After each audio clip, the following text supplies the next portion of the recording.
Hello, my fiery friends. Welcome to another awesome and fiery fun stream. I'm your host, the Infernoman here, and hope you're having a wonderful day wherever you are at. Alright, so the time has finally come, everyone. Once again, we have a brand new set that has been introduced into Magic the Gathering Arena, and this time it's going to be The Hobbit. So, what will be our first stream that we'll be working on today? Well, I'm glad you asked. So without further ado, let's just jump into right now and show you exactly what we're going to be playing with today.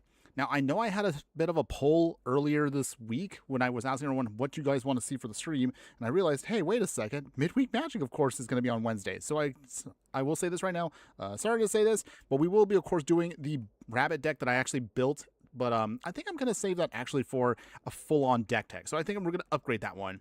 So instead, today, we're going to be playing in the Midweek Magic event because it is going to be Brawl. So without further ado, join me today as we put together a red and white dwarf deck that uses equipment and builds up a ton of treasures to overwhelm our opponent and smash our way to victory. All right, so with that, we're going to see, oh yeah, some of you guys are coming in right now. Okay, so I see on here, is it Ellie Gamer? Dino Nuggies rule, they sure do. And how are you doing today, my fire friend? Thanks again for joining us. Hopefully you're having a wonderful day wherever you're at. Thanks again for being here. What was it? I see on here a couple others. Christina Yanez, AI. Wait, AI?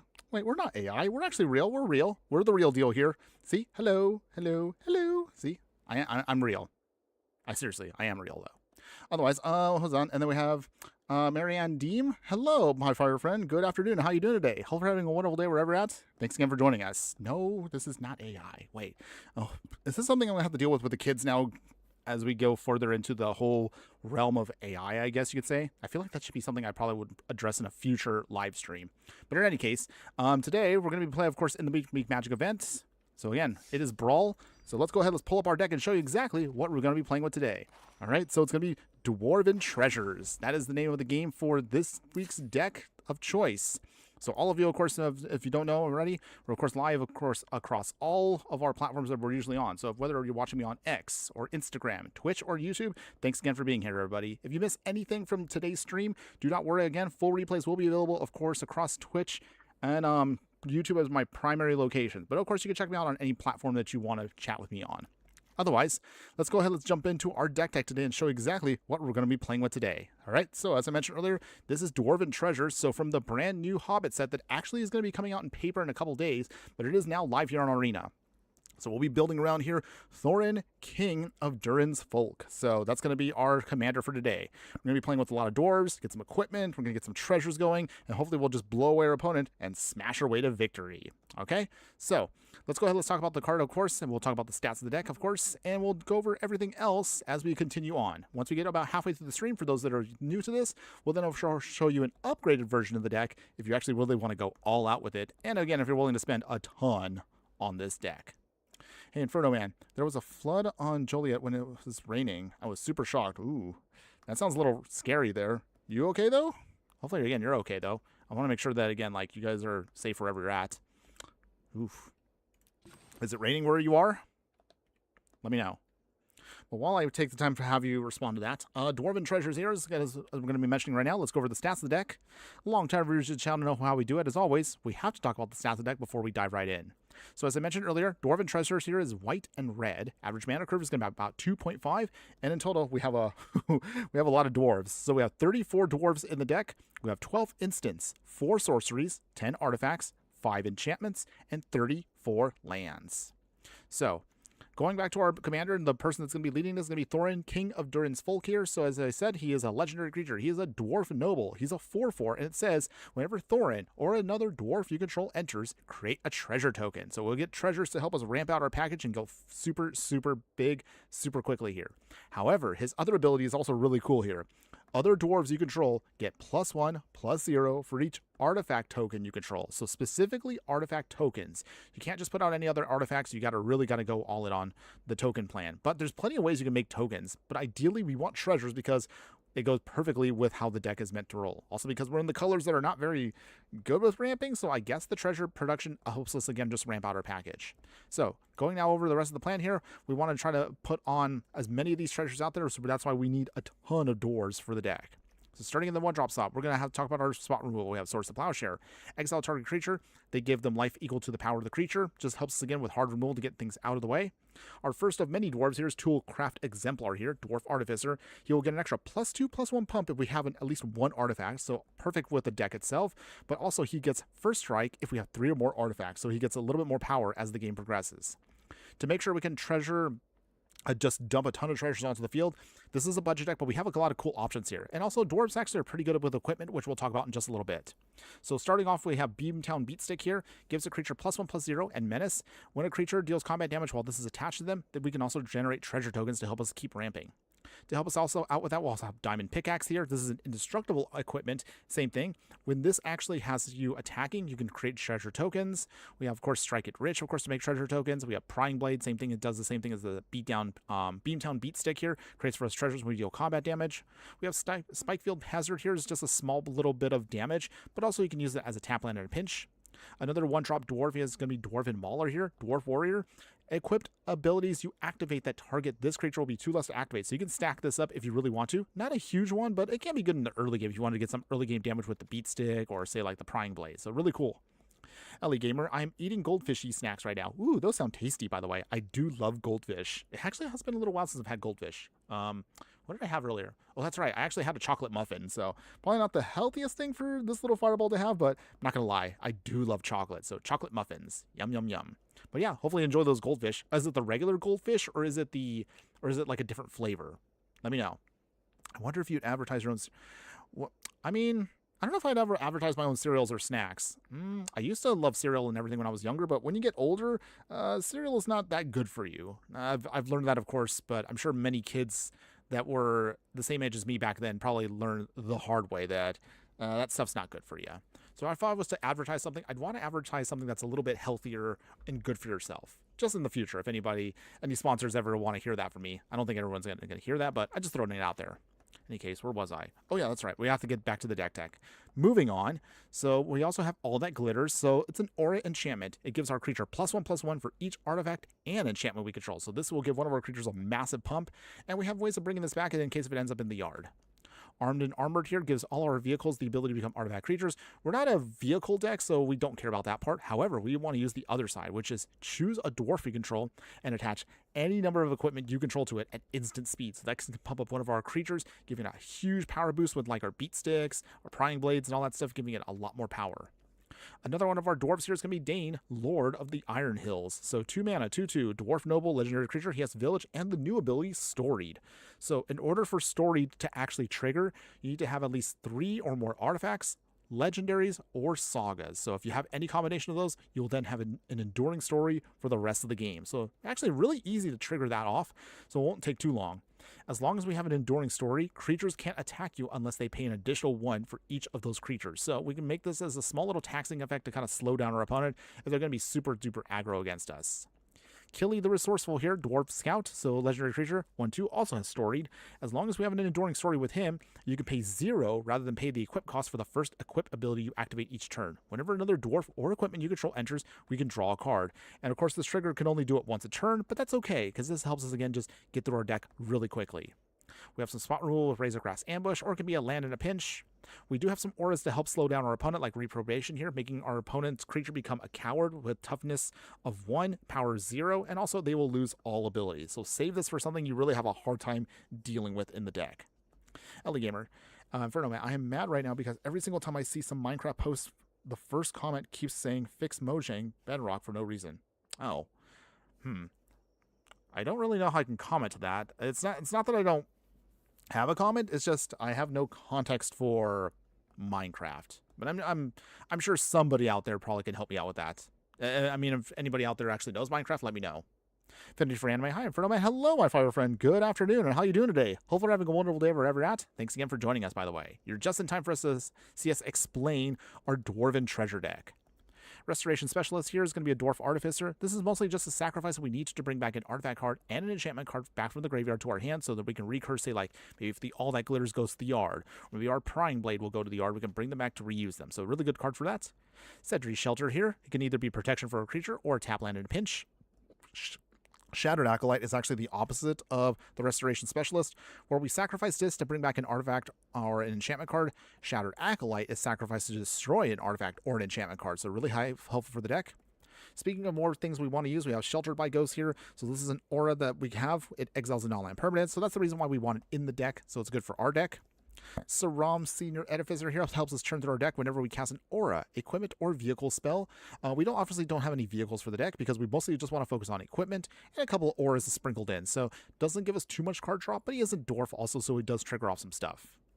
Dowsing Device here is an artifact. Whenever an artifact or another artifact we control enters, we can give a creature +1/+0 and haste until end of turn. If we have 4 or more artifacts and then we trigger this, we can transform it into Geode Grotto here. So then you can use it as a land, and also you can then cast, you can trigger for 3 and tapping it to give a creature +X/+0, where X is the number of artifacts we control. Since we are going to make a ton of artifacts with Thorin here, we should be able to give one of our creatures a massive pump, and also it helps us just push through more damage. Keep in mind you can only do the sorcery speed, so again, it's helpful in some situations. Magda finally now has her time to shine. Magda, Brazen Outlaw here, is a Dwarf Berserker. Gives all of our dwarves an extra +1/+0 pump, and anytime a dwarf we control becomes tapped, we can make a treasure token. We sacrifice 5 treasures to put a dragon onto the field. Again, we don't have dragons in the deck, so it's not something I'm going to worry about. Mostly we want her here because we want to tap her to start making a ton of treasures for our deck. Ellie Gamer, is Killy the Resourceful a strong card to defeat enemies? That's a good question here. He has a really cool ability, but we're going to see it later on today. Hopefully Killy can actually do some cool stuff here. Good question on that one, though. Good question. Rhyme Knight, again, a common here, but this one also is really cool just as its own, but because it's a dwarf and we care about dwarves this time around, actually is good for the deck. Although he can't block because he's a 3/1, his other ability gives him one of our creatures +2/+0 pump, so can be good just to get a little combat damage in. Vault Robber here. This dwarf rogue houses exile creature cards from the graveyard to create treasure tokens, so again helps produce more of that. Boros Dwarves mostly have one of our mana rocks here. We have Dwaylen, Weapon Master. First strike, legendary creature. Whenever Dwaylen enters or attacks, put a hone counter on each equipment you control. So this is also a new ability the dwarves have from the Hobbit. So a hone counter basically means you can give your equipment an extra +1/+0 pump when we equip it to a creature. So that means you can pump up even your equipment that are not the strongest to actually do some more damage. Really cool. Legion Leadership can either be a tap land or, until end of turn, give a creature first strike and also double its power. So it can be really helpful for us for more combat abilities. Speaking of ways to then handle the combat phase, we can also use Boros Charm here. 4 damage to a player or planeswalker so you can hit the face. Give all of our permanents indestructible until end of turn, so great protection spell for 2 mana. Or if nothing else, give a creature double strike until end of turn. So a good way for just push more damage. Giot, King of the Dwarves here from the Final Fantasy set, Dwarf Noble. He has double strike. Whenever he or another dwarf you control enters, and whenever another equipment you control card enters, you can discard cards to draw cards. So this little guy is going to get some extra bonuses now that we really want to have dwarves shine in this deck. Cole the Forge Master here, legendary creature, Dwarf Warrior. Whenever a non-token creature you control dies, if it was enchanted or equipped, you can bounce it back to your hand. So it helps us protect our dwarves from getting blown up, at least a couple ones as long as they have something on them. Creature tokens you control that are enchanted or equipped also get an extra +1/+1 pump. We don't really do any token creature shenanigans in this deck. It's mostly going to be focused on the treasures, but still, cool ability, by the way. Rayav, Master Smith, Dwarf Artificer. Whenever a creature you control that's enchanted or equipped attacks, that creature will gain double strike until end of turn. So this can really help us pump up one of our creatures to do some heavy damage. Rip Apart here is for artifact and enchantment hate, or if nothing else, 3 damage to a creature or a planeswalker. Ellie Gamer, Rhyme Knight sounds like a Viking. He kind of actually does look like a little bit more of, he kind of has a little bit of that mixed Viking vibe to it. So yeah, you are right on that. But dwarves, I mean, also kind of go, I guess that kind of makes sense because, you know, it's all European style mythology when it comes to dwarves. Good eye though, good eye on that. Thorin Oaken Shield here, so this is another version of Thorin here. This one's a lower powered one, but still pretty good for the deck. Legendary creature, Dwarf Noble, 3/2. He has Trample, and he has Storied. So as long as we have an enduring story, gives all of our artifacts and creatures we control Ward 1. That's not a huge level of protection, but it helps us to give us a little bit of, I guess you could say it's kind of like a little safety net, a bit for protection. At least it forces our opponent to spend more on us, which is good. Arcane Signet here is again one of our mana rocks to help us ramp out our package faster. We have Collector's Vault also that helps us just churn through our deck to draw cards and discard cards. It creates treasures for us, which is what we want for the deck, so that's perfect for us. We have Dwarven Matlock, not the strongest of equipment, but it is favoring for dwarves because when it enters, you can attach it immediately to a dwarf, giving it +2/+2 and ward 1. So that's cool for us. At the top end, going back over to the here, we have wear and tear. So you can use this to destroy an artifact or enchantment, or if you fuse them, you can do both at the same time. Fairgrounds Warden, another dwarf soldier here. When this enters, you can exile a creature and opponent controls until this leaves the battlefield. So good for temporary spot removal. Flock Imposter here is a changeling, so it's not an official dwarf, but it is an honorary one because of changeling, because it is all creatures in one game package. So it has flash and it has flying. When it enters, you can bounce back another creature you control to your hand, so it helps us protect something if we need to, but puts another body on the field, which does activate Thorin just the same.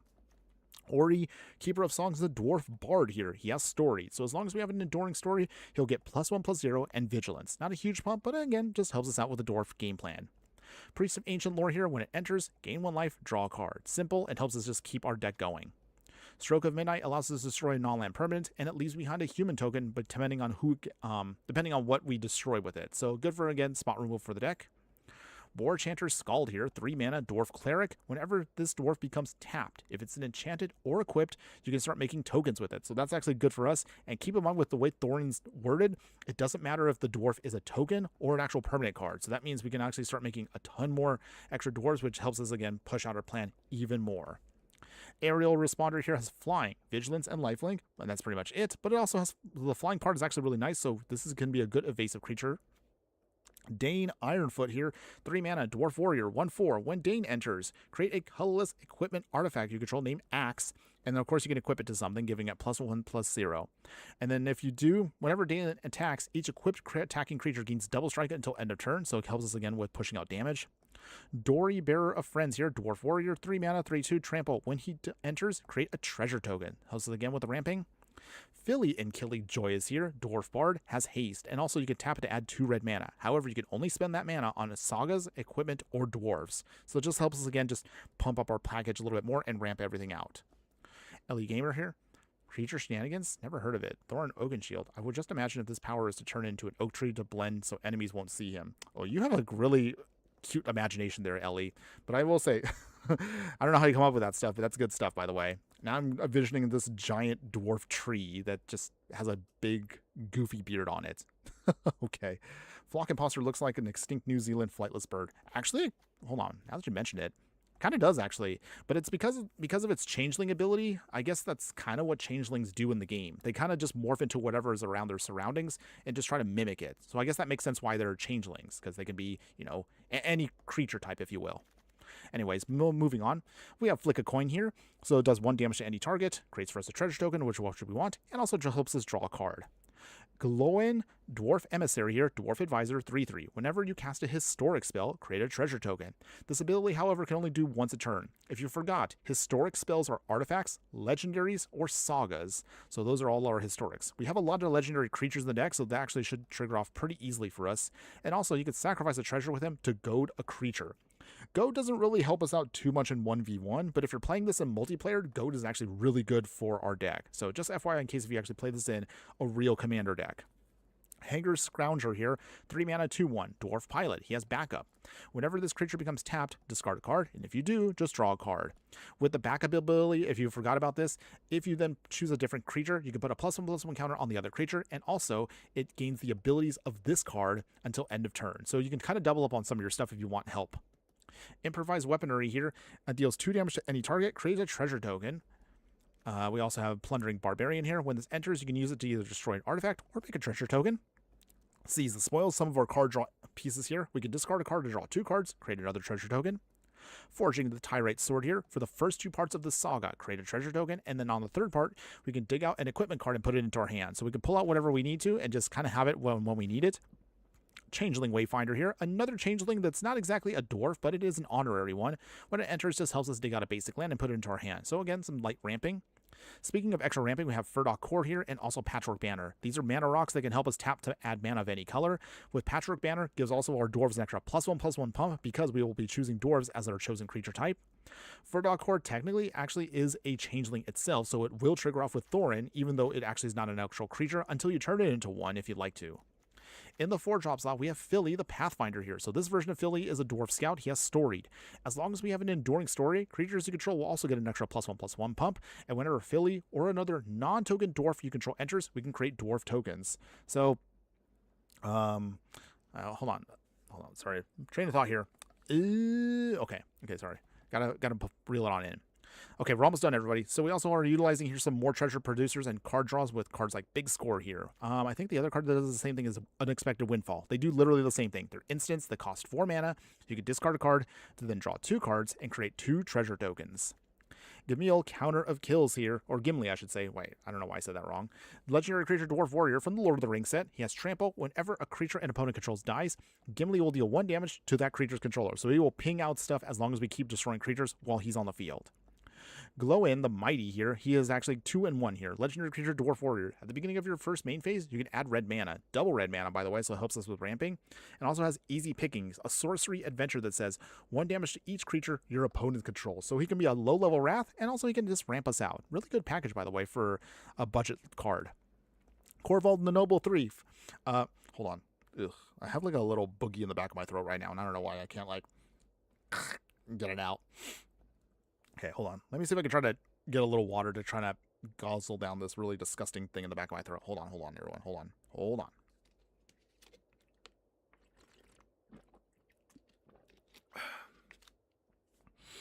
Ugh, still in the back of there. It's okay. I'll have to get it later on. Let's see if LE Gamer, flick a coin. Is that like trying to get heads and tails? I think that kind of is, but I think if you see the little text that's here, it kind of explains what is going on in the artwork here. It says from here, hit the antique gong, ricochet off the suit of armor, and get Durin on the nose. Is that all? So I guess that's trying to do. They're trying to, I guess, play a game. So I guess that's why they're flicking a coin, if you will. But I guess that kind of explains it there. Or where's that here? Oh yeah, Corvald, the Noble Thief. So 4 mana for a Saga here. Creates for us 2 treasure tokens for the first 2 parts. And then for the third part, exile the top 3 cards of your opponent's library. And you basically can steal their cards to use on your own. So that's actually kind of cool. Stormkiln Artist here. So he's a Dwarf Shaman. He has a 2/2. And he has Magecraft. Anytime we copy or cast an instant or sorcery spell, create a treasure token. And on top of that, he gets an extra +1/+0 pump for each artifact we control. So he can get super big as a good finisher for the deck and excellent ramping. Thorin, the Mountain King. So this is a mono-red version of Thorin here. He's a Dwarf Noble, 3/4, and he has Trample. When this version of Thorin enters, attach any number of target equipment. You control the target creature you control. Whenever 1 or more equipment becomes attached to a creature this way, that creature deals damage equal to its power to up to 1 target creature. So we can blow stuff away and, of course, add a ton of power to one of our creatures. And then finally, our last card here is going to be Brennor, Battlehammer. So from the Dungeons and Dragons set, legendary creature Dwarf Warrior, he's a 5/4. For each creature you control, we'll get a +2/+0 pump for each equipment attached to it. So he can be really, really powerful if we set up everything just right. Also, his cool ability is he can actually attach equipment to other creatures we control for free. So we actually don't have to pay the equip cost of our creatures. Although he can only do this once a turn, that should be enough for us to help us just move equipment around as we see fit. And then finally, overall, we're going to cover our plains here, our mountains, 11 and 10. We have a dwarf in mind, which can make for us a token if we have 3 or more mountains out. And of course, we are a budget deck, so we're going to keep it simple with Asgardian Citadel, Dimension X, Windscarred Crag. These are life gain lands, so when they enter, he helps us gain 1 life. We have some fetch lands with Cabaret Courtyard. Again, just a cheap one, so it helps us dig out a plains or a mountain, gets us to life. Command Tower is a staple in any multicolored deck. Demolition Field and Volatile Fall will, of course, destroy non-basic lands, but Volatile Fall is more than awesome this time around because it leaves behind a treasure token, which we do care about in this deck. Since we have a lot of legendary creatures, we'll use Great Hall of the Citadel here. You can use this to add 2 mana of any combination of colors. However, you can only use it to cast legendary spells. Promising Vein is another one of our fetch lands, but it also taps for mana. Secluded Courtyard and Unclaimed Territory. We name, of course, dwarves, so then add a mana of any color to spend on those creature types. And then finally, the Gold Saucer is actually really good for our deck because we can use this to flip coins, and if we win the flip, we can create treasure tokens. You can also sacrifice 2 additional treasures at any time with 3 mana to draw another card if you want to with this card. But otherwise, I believe that should be it for the deck. There is one card I think I might have wanted to look at doing. Here, let me see if I can find it real quick. It's an enchantment. I think it was from the Marvel set. I think. Or was it? Oh yeah, death to our enemies here. So this was actually something somebody pointed out to me before I got the stream started. Whenever you cast a non-creature spell, create a tapped treasure token and put a plan counter on it. When the 4th plan counter is put on this, you can sacrifice it and then you do 7 damage divided as you choose among any 1 or 2 targets. So this can actually be a good ramp card for us. Let me see if I can find a way to squeeze it in. Let's see. What do I want to remove for it though? Hold on. So if I put that in, let's see. I think since it's 3 drop, maybe drop. Sorry, gotta think about this for a second here.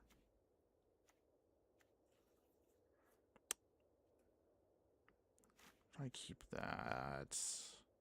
I think we'll drop the improvised weaponry because it kind of does the same thing with damage, so that'll be fine. We'll do that way. But okay, let's get into the midweek magic event, everyone. So let's go ahead. Let's get our dwarven treasures going. Let's finally play, and let's see how well the deck can do.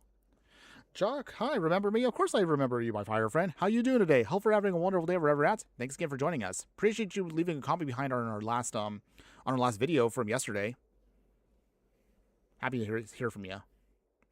Affinity for anime. What do you think is easier to achieve, the City's Blessing or Enduring Story? Honestly, Enduring Story is a much easier thing. You literally only need 3 legendaries or artifacts or anything else. So actually really, really simple. So that's how you know it's a simple mechanic. City's Blessing, you need, again, 10 permanents. And sometimes your opponent will blow away your permanents, and then that kind of stinks. So I think Enduring Story is probably the better option. Wait, hold on. What's going on?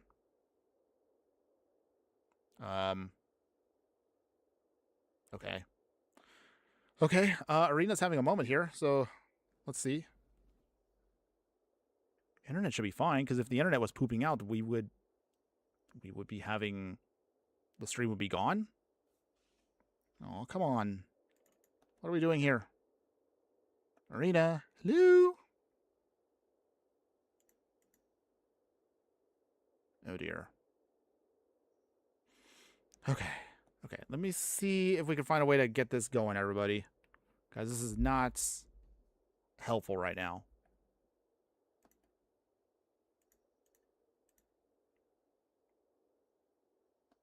Any minute now. Oh dear. Well, this is not going to be a fun stream if we can't actually get a game going. Okay. Hold on one second, everybody.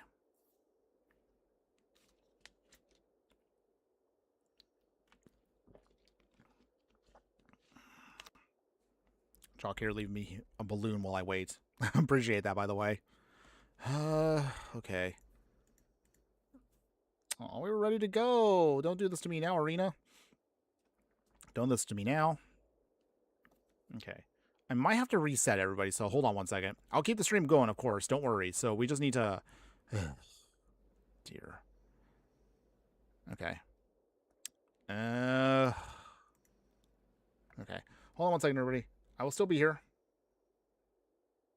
Give me 1 second. Okay. All right. Still here. All right. We're going to have to... Okay, I'm going to cut Arena real quick. We'll just reset Arena real quick. Okay. Hold on, everyone. Okay, so I'm going to go out for just a moment, everybody. So give me 1 second here, and I'll be right back. Nope, don't worry. I'm still here. Okay. Resetting Arena as I'm speaking. Come on. Come on. All right. Loading. Waiting for the server. All right, I think it's going okay now. Here, let me try again.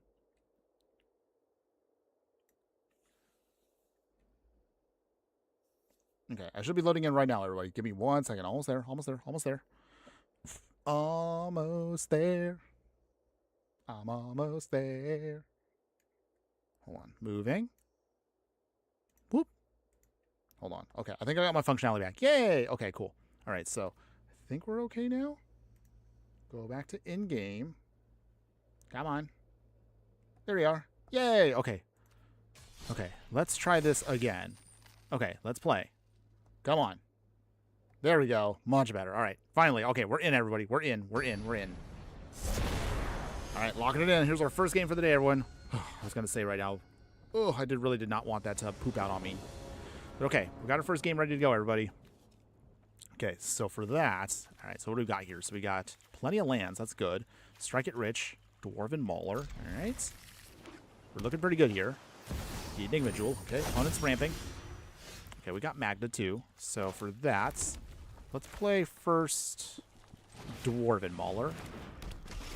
Okay, and Magda will help us speed up this plan quick. Guardian Idol. Okay, opponent is getting the ramp on. That's cool. Flock Imposter.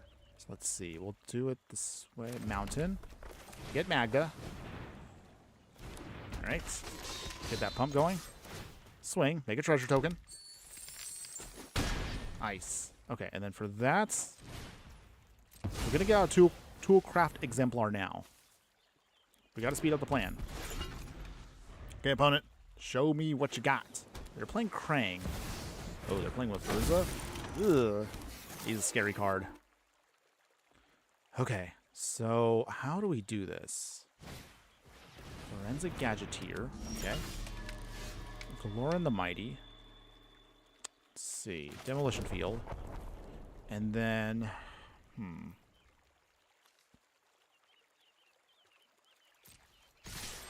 We'll do it this way.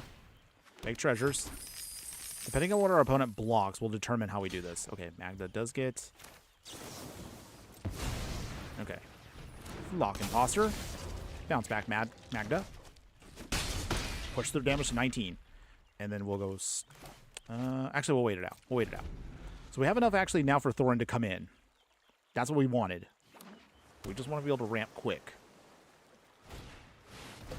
Kappa Cannoneer. Oof. That's not good. I don't know if we're going to get through that, but we're going to see. If Kappa Cannoneer's out, that is bad news. He's going to get bigger right now. They reload. Okay. Is there a way around a Kappa Cannoneer before it's too late? Midnight Clock. Okay. Okay, they're making their tokens. Be a big turtle. Okay. Opponent doesn't swing? Nope. Yes. Yes. John, I just want to make a little emoji thing. Well, that's cute, by the way. That's cute. Okay, so let's see. We need... Or at least we're going to hope we can try to finish things off here. I don't know if we can. Okay, make our treasure again. Opponents, what you got? Okay, so for that, as Guardian Citadel, go up 1 life. And then we'll pass here. Okay, Toolcraft Exemplar gets a buff there, but doesn't really help us out because now they have a token that's really big. Flock Imposter swinging, getting some easy damage in. Maybe. Opponents. What you got? Ultawara. Okay, they got Ultawara. Put it into our hand. Okay. Jeez. Anything else, opponents? They sacrifice their token, draw a card with Urza. Push down damage to 17. Okay. So, is there a way out of this? Or are we going to die? Because that Kappa Cannoneer is getting too big. Okay. Oh, man. Talk about having a horrible first game here. This is definitely one of the most powerful cards you can actually have in the game. And our opponent's going off here. Okay. Opponents. Okay, they're spinning. Okay, what do they get? They got a land. That doesn't really help them out. So they're swing and swing and swing. I'm just going to let them take it. Because there was no way we're going to win against that by next turn. So we'll just take RL now. Dang. Talk about a really, really rough first game there. That's okay, everyone. Jock is going to go play Roblox. Okay, well, have fun with playing Roblox. All right. Let's try this again, everyone. Let's try this again. See, hopefully we can get a win on the next one.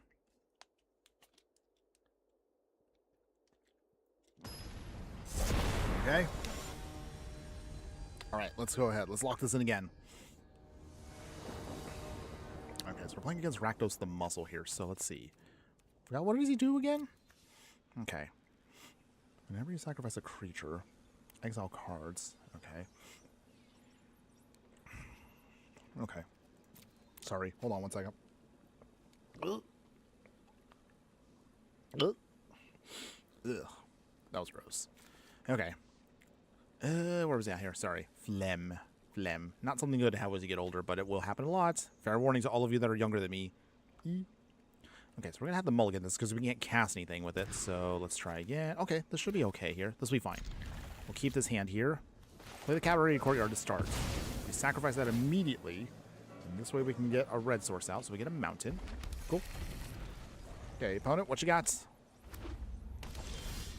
Let's see. Stroke of Midnight. That'll be good for later. So for now, play Thorin Oakenshield. Okay. That's going to be a little while before they start building stuff up. So hopefully we can get there with what we got. Let's see. Philly and Killy. Can't really use that now, but let's get some damage in. Down to 19. Okay.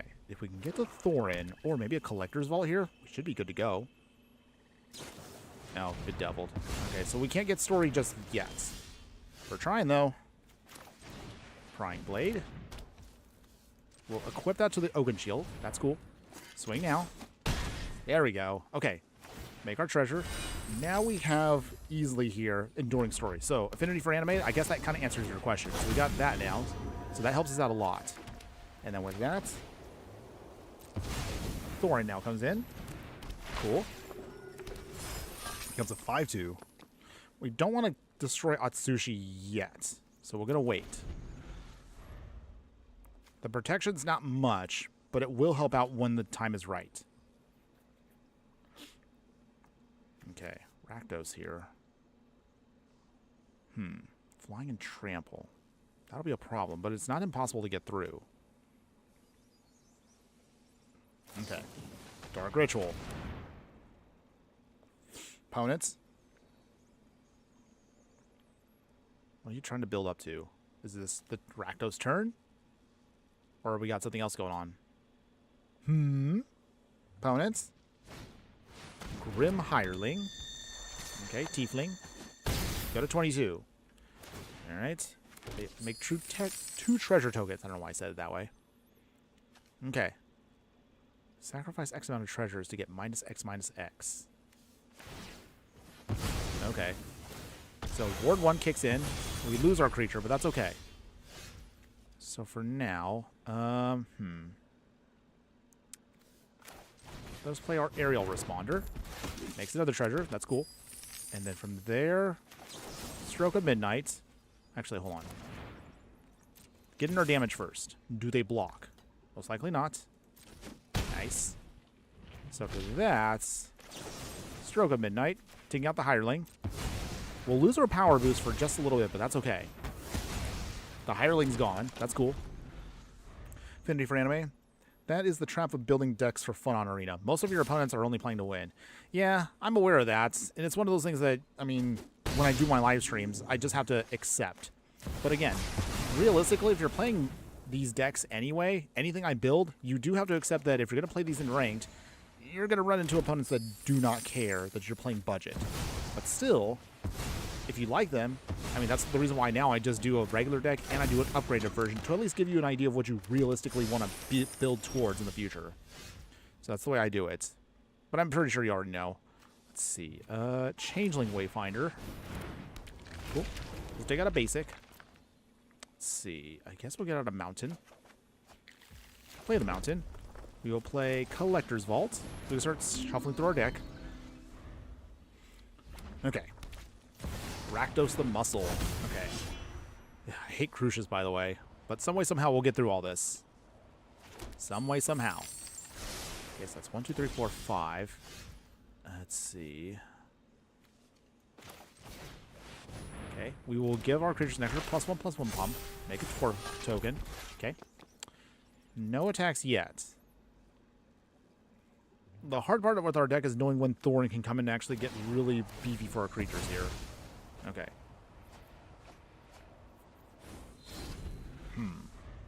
Okay. Let's not be a Talisman and a Ragavan. Go to 12. Meat Hook Massacre. Alright. Opponent gets life. Ragavan comes in. Dane Ironfoot. Okay. Play Dane here. Make an axe. Attach the axe to him. So, let's see. Is there a way out of this? Or are we dead? Rakdos joins up. Okay, so that means they get 2 creatures back. Joy. Okay, Atsushi comes back. Block Ragavan. Can't have him steal stuff. We go to 6. Okay.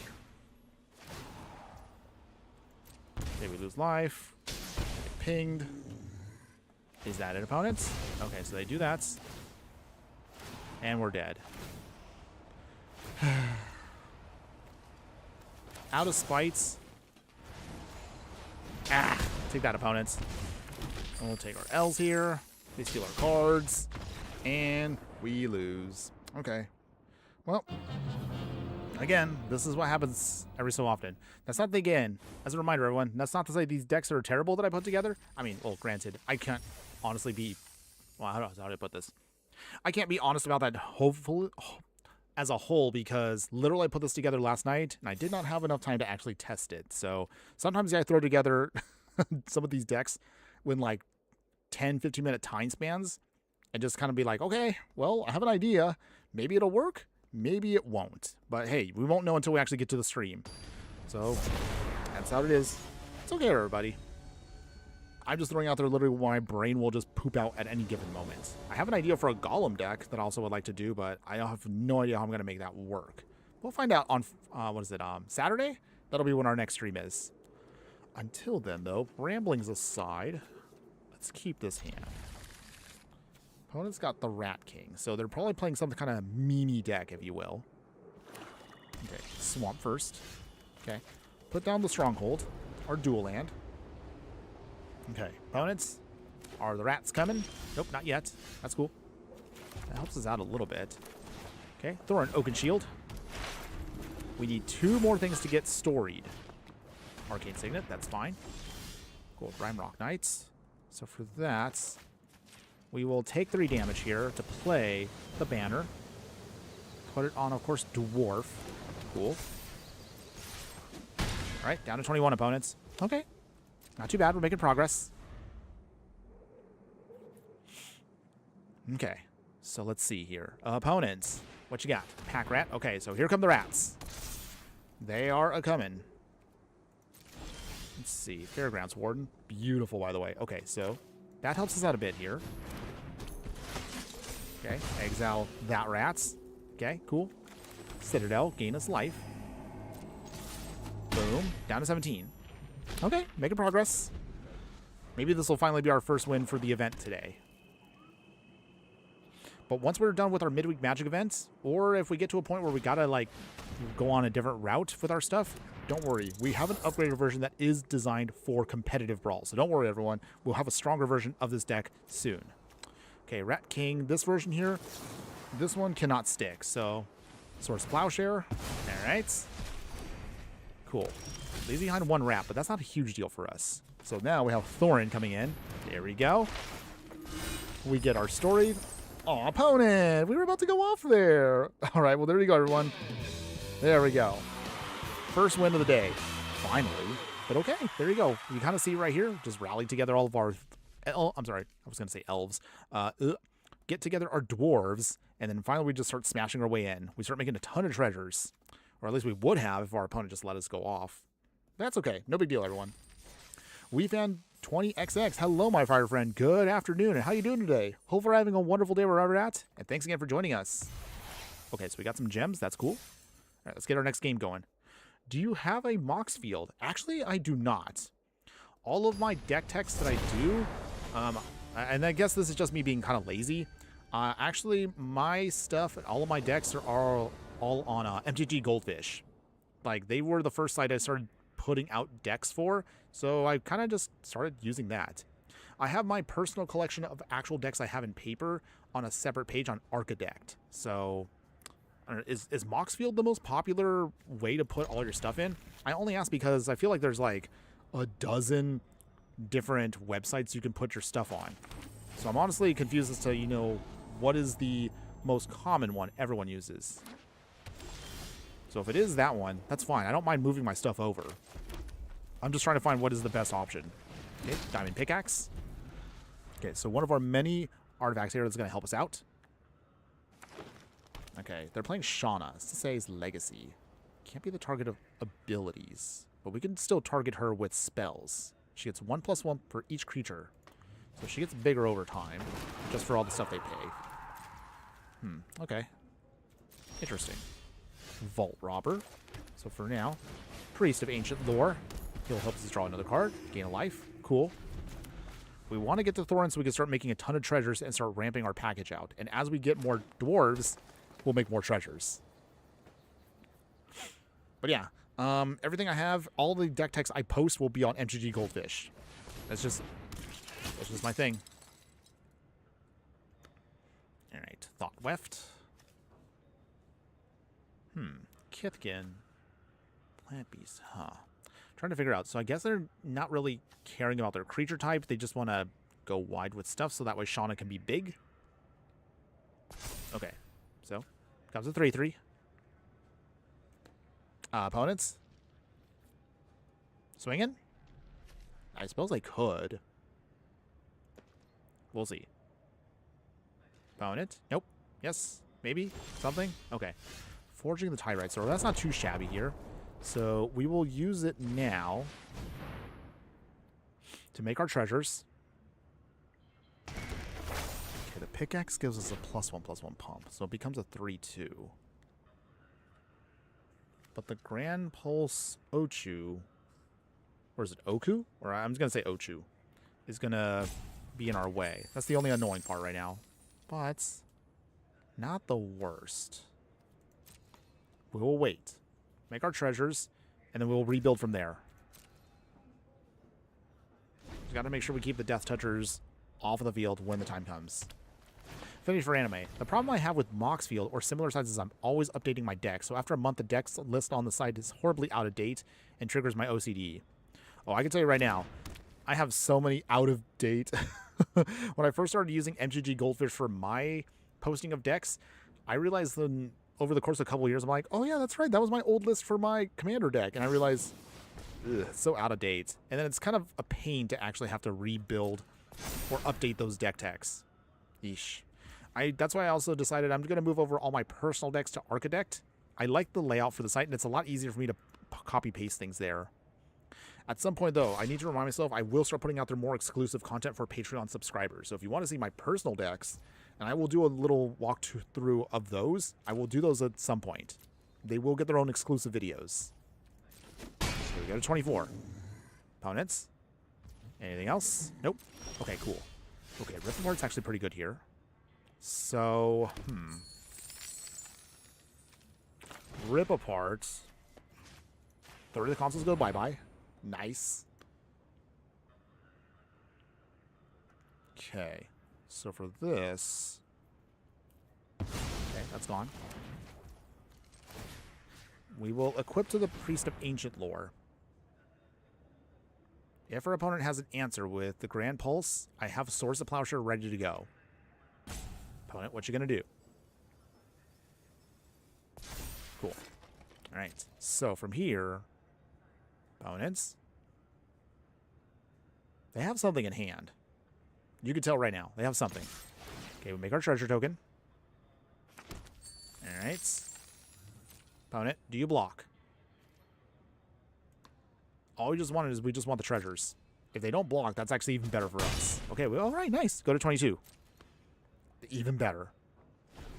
Bane, 7004. Hello, my fire friend. Good afternoon. How are you doing today? Hopefully you're having a wonderful day wherever you're at. Thanks again for joining us. What format is this, you're wondering? This is Brawl. So think of this as like 1v1 Commander for Magic the Gathering Arena. Wait, Devil Dinosaur?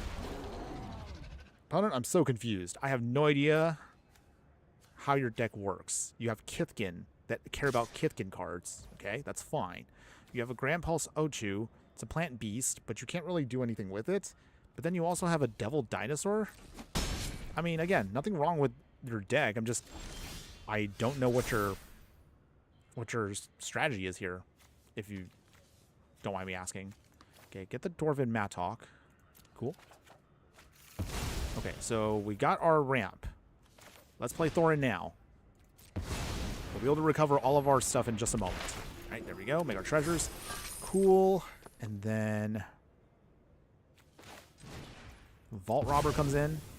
Again, this is now where the deck gets a little bit more interesting because you get more pump. However, also at the same time, you have ways of just adjusting. We can blow all of our treasures to get our ramp going, or you can save them up to give ourselves a much more stronger push. All right, Priest of Ancient Lore. Cool. So what do they block with? Yeah, our opponent's deck is... they're just like a pile, I guess. Maybe our opponent doesn't really have a super solid plan. They just want to go wide. I don't know.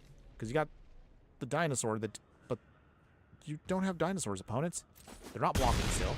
Okay, that's fine. So I guess this helps us out a little bit. Okay. Okay, I'm sure our opponent has some kind of galaxy-brained deck that I have no idea how it works. But I'm sure in their brain it works perfectly fine. Maybe? I don't know. Ooh, maybe they have, yeah, they got they got Good Fortune Unicorn. Okay. Opponent. Swinging. Yes. No. Alright, we're going to find out here what's going on. Maybe. Someday. Eventually. Opponents, come on. Come on. You there? Hello?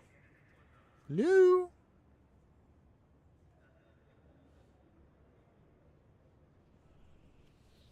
Take your time, opponent. It's not like I have all day. Okay. Any case here. I want the Source of Plowshare, but I'm not sure yet when. Dwarven Mattock. Alright. We will add that to Thorin here. Let's see. Shattered Acolyte. That gives us more pump. Cool. Swing here. Make another treasure token. Our dwarves are getting bigger. Okay, opponent. You're going to have to start blocking now because we will win here if you do not stop us. They block Vault Robber. Interesting. Good Fortune Unicorn. Okay. Anything else, opponents? You're going to let that damage go through? Interesting choice. Okay. So our opponent for sure. We will give all of our permanents indestructible until end of turn. Cool. Nice. So everything now gets out of the way. All right. Okay, we're in a good spot. Kind of honestly feel a little bad, though, because our opponent looks like they have something going on, but it looks like maybe it's not coming together. But as you can see here, so Thorin's actually kind of cool. The ramp can be an option, or you can just blow it all if you need to just cast bigger spells faster. I do like what our deck is doing. Okay, so we got Ward 1, so it's protected. They have a Devil Dinosaur. Maybe I should have actually played with this card in Eternal formats. We actually haven't played... Well, I mean, we played a Dinosaur deck a couple of months ago. I don't know, maybe we should look at that again. Maybe. We'll see.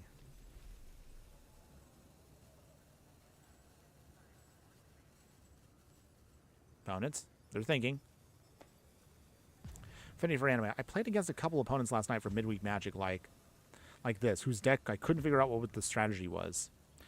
I don't know. I think this might just prove to me, Affinity for Anime, that there are just some people out there that, I mean, they probably just were like, okay, just throw together what you can and try to get your victories in ASAP. At least that's how I interpret this. Okay, so we'll power soul our down. Double dinosaur goes bye-bye. Kind of feel bad, opponent, but okay. We did come here to win, and that's what I want to do. I really just want to finish this event.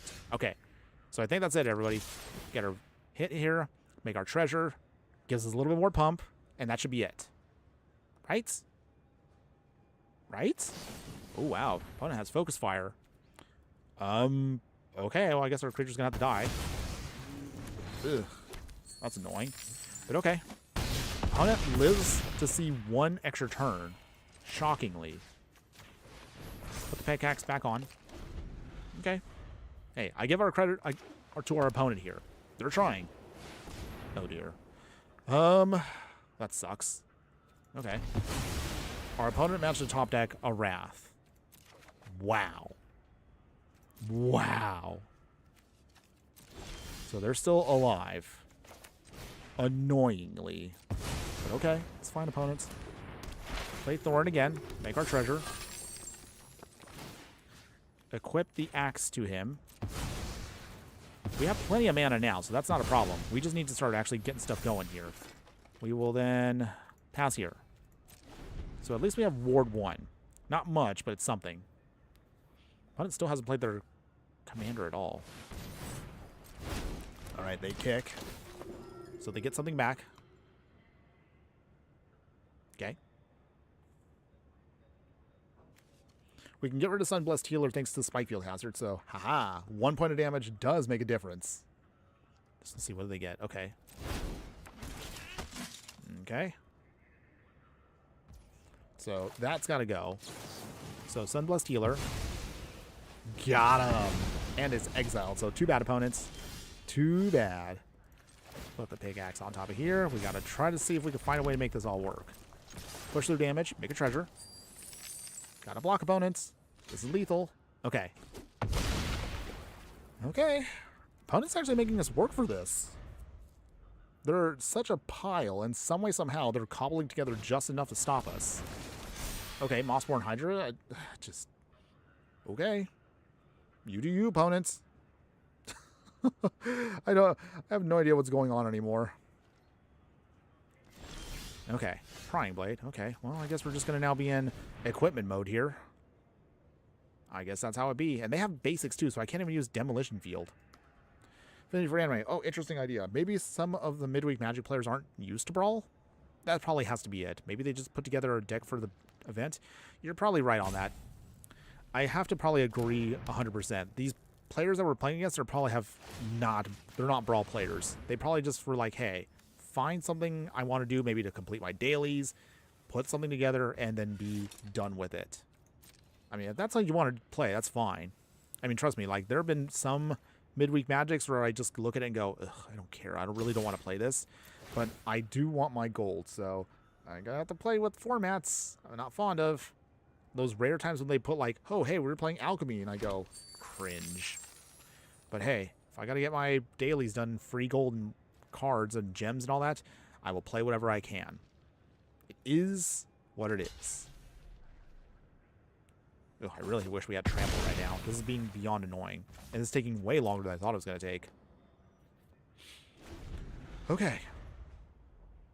Wow, okay, we're nearing the halfway point, so I might have to cut this a little bit shorter than I thought and just go straight for the upgraded deck. Okay, fine. Shihana comes in. Watch your last card, opponents. Surely you must have something. Okay, now we're kind of in the awkward phase here. Just trying to get through the last points of damage here. Make our treasure. Okay. Opponents. Block with Shauna. You got to. Otherwise you'll lose. Or you could just lose and just help us speed up the clock. Okay, so Shauna defeated. Do they go back to... Alright, they go back to command zone. Wow, not having trample right now really is making our deck look a little clunky. What is your last card, opponents? Well, you obviously won't show me yet. They're still trying. They probably could spam Shauna just a little bit more. Boros Signet. We don't need ramp anymore, deck. Come on. Where's our dwarves at? Or at least our dwarves with trample. Ugh. Finish for anime. I mean, I know I'm terrible at them when midweek Magic is draft. I'm awful at draft. Yeah, there's been those times where I'm just like, oh joy, it's draft. I know some people love draft. I know this might seem sacrilegious to a lot of players out there, but I'm sorry. I'm just not a drafter. It's never been my jam. I can draft if I really, really want to. But if I have to be very honest, I'm one of those Magic players that actually does not have fun that much with draft. It can be sometimes good. I can have my moments where I actually get in the mood for drafting, but usually I'm just not a drafter. That's not to say I couldn't 7-0 a draft. I've done it before. But, yeah, not for me. But if it makes you happy, anybody that's watching, if you like drafting, let me know in the comments, everyone. Why do you like drafting? And it's honestly something that feels very, very tough for newer players out there, at least from my experience. Shauna again. Hopefully they run out of mana soon. I sure hope so. Okay, death to our enemies. This should be it. This should finally be our piece that we need. I'm kind of actually glad we put this in the deck. So death to our enemies. So from the Marvel set, it's a plan. Every time we cast a non-creature spell, create a treasure token. Once we get the 4th plant counter on it, we can then sacrifice it and deal 7 damage however we want. That should end the game. As long as we can just either get that or Shauna going, just something. Okay, we have all the treasure in the world now. Literally all the treasure. Opponent has to keep blocking if they want to survive. Just, come on, opponent, just quit. Please. Please. Oh, I want the suffering to end. Okay, it's fine, it's fine. So. Okay, make a treasure. Death to our enemies triggers. That also makes a treasure. Okay. Make a second one. So that means Death to our enemies triggers off twice. We need 2 more counters and we can finally end this game. Because unless they have life gain, it's the only other way they'll keep alive. Okay. Wow, they also have all basics still. Huh. Okay. I'm trying, everyone. So I guess while I'm waiting right now, now that we've had like at least one day of The Hobbit, what is been the card that you are excited to build a deck around? Are you still trying to put together the cards you need? Let me know, everyone. I would love to hear from you. Okay, Eater of Troubles now. Wow, again, opponent really does not want to stop. They really want to keep this game going. Literally just top decking until they run out of options. Why aren't they getting just flooded with lands? Okay, either case, everyone. As long as we can keep that life total where it is. Oh, jeez. Okay. Well, at least this helps us, again, draw some stuff. Okay, we have like 9 treasures right now, so I guess we're going to have to go to the draw cards with artifacts plan. A little clunky, but hey, got to do what we got to do. Okay, opponents, please let me swing.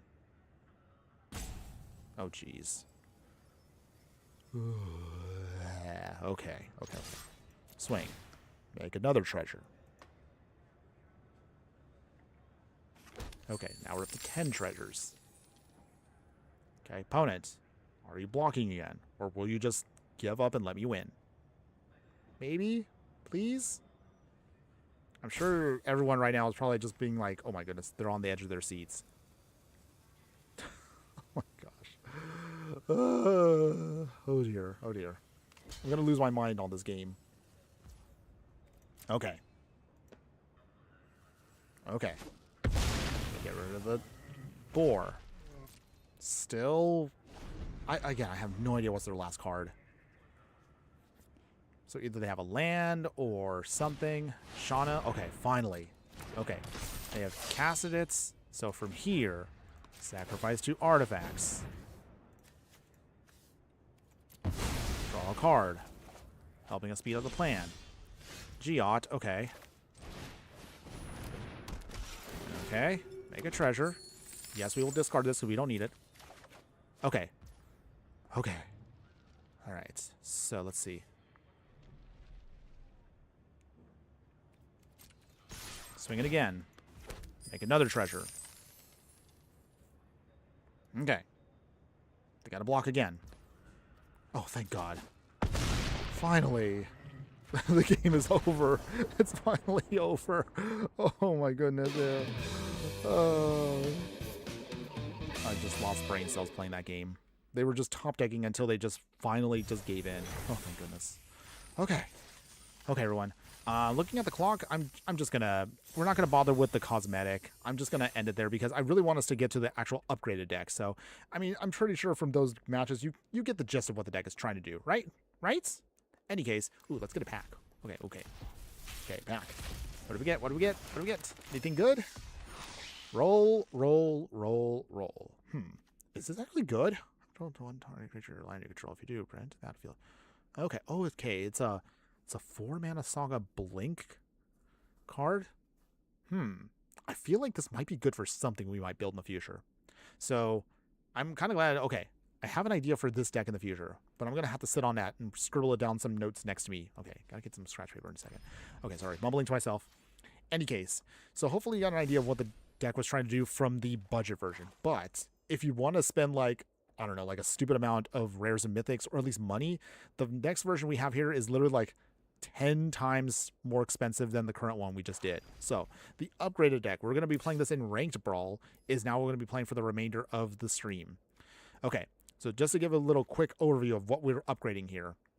So this version here, we're going to try to fix a lot of the stuff that the main deck had clunkiness with. I mean, as you saw, once Thorin does its thing, he can really kind of make a ton of treasures, but we need to find a way to capitalize on that. So ramping everything, going back to the 1-drop slot, we're going to throw in Sigarda's Aid. So we have now actually a faster way to make auras and equipment enter the field, and we can attach them for free. So this will be a great spell for us.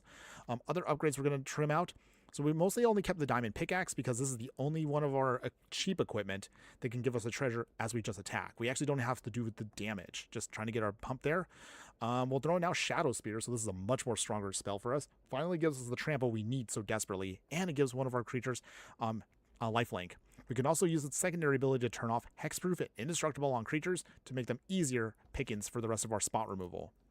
Other upgrades for the deck that I'm going to throw in now, we have to throw in Gleaming Splendor here. This is a very powerful card in the right deck. So, against our opponents, whenever they draw their second card each turn, create a treasure token. You can two target players can also each draw a card. So, even though this is not ideal in 1v1, this actually can help you out in if you want to play this as a multiplayer. But still, getting treasures off of your opponent's greedy draws is perfect for the deck, so this can help us out. Also, come on, you gotta like the art there. That's so cool, by the way. You got Smog here. So for those who don't know, Smog is the dragon that has a hoard of treasure in the Hobbit book.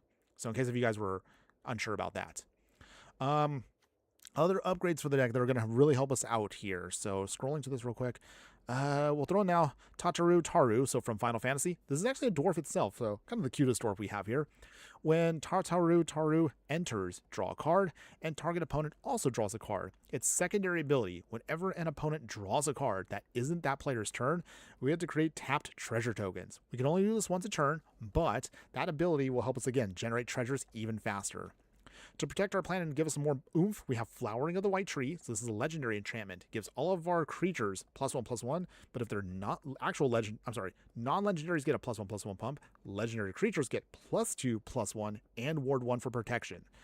We have also much more stronger spot removal and / equipment with Chainsaw here. And just imagine like an actual dwarf with a chainsaw. That actually is kind of hilarious. But seriously, this card when it enters, 3 damage to a target creature, so good spot removal. Whenever 1 or more creatures die, put a rev counter on it. The equipped creature gets +X+0, where X is the number of rev counters on this equipment. So the chainsaw will get bigger and stronger as the game progresses. Let's see, other upgrades for the deck we're going to throw in here that is going to help us out. Let's see. Trying to see if we have anything we're missing here in the 2-drop slot. Oh, okay. So we do have Umezawa's Jite, so then another legendary equipment. And this artifact actually has a lot of cool abilities to it. Once we deal combat damage with the Jite added to a creature, you can either then get +2/+2, give a creature -1/-1, or gain 2 life from its ability to add charge counters to it. To help us also with treasures and also to give us a payoff for the card draw, we have Treasure Map. So with this, tap it down, scry 1, pay 1, and then put a landmark counter on it. Once we get 3, we can then flip it into Treasure Cove. So Treasure Cove can then be sacrificing treasures to help us draw cards. So another faster way to help us do that. Other upgrades, we'll throw in much more stronger equipment such as Celestial Armor here. Has Flash, gives one of our creatures we control flying, hexproof and indestructible, and the hexproof and indestructible protection is done until end of turn. But giving us those +2/+2/+0 and flying helps us a ton with pushing damage through against our opponents. Forge Anew, also from Lord of the Rings, so 3 mana, enchantment. When this enters, return an equipment card from a graveyard to the battlefield, and then also you can pay nothing to equip things to creatures, at least for the first equipment each turn. So again, a great way to start moving stuff around for free. Really, really helpful for the deck. Maul the Skyclaves. When this enters, you can attach to a creature immediately, giving it +2/+2, flying in first strike. And you can equip it for 4, but again, with all of our ways to cheat stuff out, this should make it a lot more of a stronger deck. Let's see. And then other things here we need. Trying to see what we're missing here that we need. Oh, we're going to throw now Thorin Mauler here. So this is a shape-shifting changeling here. Whenever an opponent casts a spell, put a +1/+1 counter on the creature, so it naturally gets bigger all on its own. We'll throw in also Orcus here, Goblin Cleaver. Yes, this is the most hyped card from the Hobbit set that actually you want to use for equipment decks. Equipped creature gets +2/+2 and trample. Whenever the equipped creature deals combat damage to a player, choose a creature type. Of course, we're going to pick dwarves, so that means we can create a treasure for each creature we control of that type. So this can snowball fast, even after one trigger, to give us a ton of treasures and hopefully close out the game within the next turn or so. Let's see. We're going to throw in again Smothering Tithe. I'm sure some of you hate this card, but again, it is a dwarf deck where we care about treasures. So we, of course, have to throw this in. And this is competitive Brawl. So, I mean, we can't hold back. So we got to go in all in for this. See, we're going to throw in Mjolnir, so Hammer of Thor. So the legendary equipment is going to be here. When it enters, deal 4 damage to one target creature. You could discard it to deal 2 damage to each creature, but ideally we want to equip worthy. So in order to equip it to a creature, it has to be a legendary non-villain that's red or white, and that is perfect for a dwarf deck, so that's definitely going to help us out. The equipped creature will deal double damage when it actually swings, so that's actually cool for us. Let's see. Otherwise, the only other things here that are going to help us out is Helm of the Host. At the beginning of combat on your turn, create a token that's a copy of the equipped creature, except it isn't legendary. If this actually gets attached to Thorin, this card gets bonkers powerful, and usually it's I mean, what else can I say? It's going to just help you win the game easily.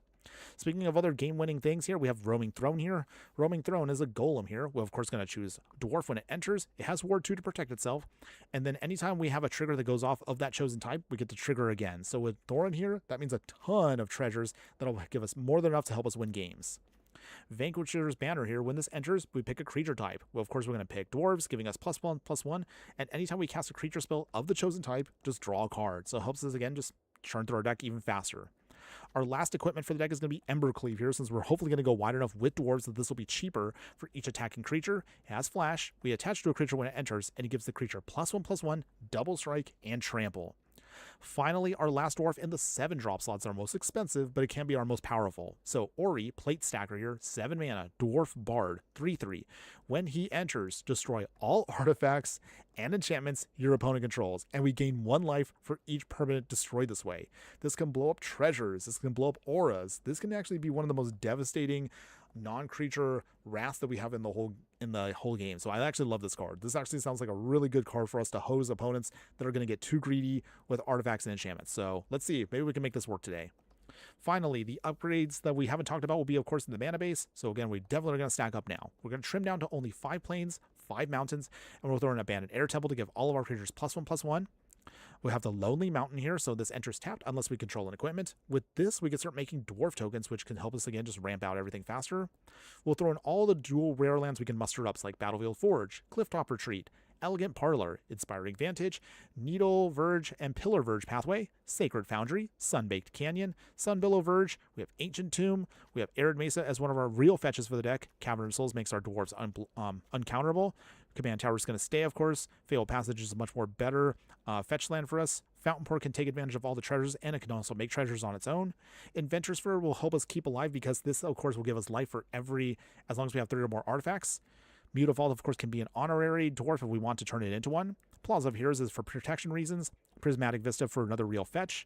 Scavenger Grounds is for graveyard hate. And otherwise, we'll round out our package by keeping our Gold Saucer and Volatile Vault. And that is the upgraded version of Dwarves with Treasures. So, can the upgraded version of the deck actually do some stuff? Well, only one way to find out. So let's see. Let's go ahead. Let's play this right now. Okay, hold on one second. Oop. Sorry, we actually got to play real ranked Brawl now. So, Brawl, competitive now with the upgraded version. All right, let's see if it works. I hope it does. Affinity for Anime. I think I'll build at least 2 new elf decks with Thranduil and as the commander. I'm interested in Sultai Thrandal and Adventures Thrandal. Ooh, that sounds fun. Which I remind myself, we got to do we got to do another elf deck because I forgot this makes Simic elves. So for this Lord of the Rings, I'm sorry, not Lord of the Rings, the Hobbit set. See, yeah, I got to really remember my sets. But seriously, we'll make a new elf deck, of course, coming up soon. I just got to find time to actually rack my brains out to actually make something that I think it can be budget appropriate. But when that time comes, we're going to have something pretty sweet. Okay, let's start with Sacred Foundry. Opponent is playing with Glissa. All right. They're going to try to start blowing up stuff against us, but don't worry. We can get there. Let's see. What do we want here? Play that. We'll save the reprobation for later. All right. Shattered Acolyte. Okay, Glissa coming down. No surprise. But we are ready for her. Ooh, Sunbillow Verge. Okay, that's good. For that, let's see. Reprobation. Sorry, opponents. That turns her off. That's good. No attacks. Okay, opponents. So, Glissa can't do anything for a little bit. Library of Alexandria. Wow. So our opponent basically is stuck. That's good for us, though. That's what we want. Roaming Throne. Okay. No attacks yet. Still gotta wait it out just a smidge. Okay. Opponents. Okay. Can't be countered. For now, ping the Birds of Paradise. Make a treasure off of that. That's good. Okay, Flowering of the White Tree is good also. Thrun is going to be annoying to get through, but it's not impossible. Okay, so with that... Can't be the target of non-green spells. So for now, Thorin. Okay. Okay, get our pump. Oh, does he have something? Snuffed out. Ugh. That's annoying. Okay, still make our treasure, though. Can't attack just yet. Okay. During their turn, they have Indestructible. Okay, no blocks yet. Go to 20.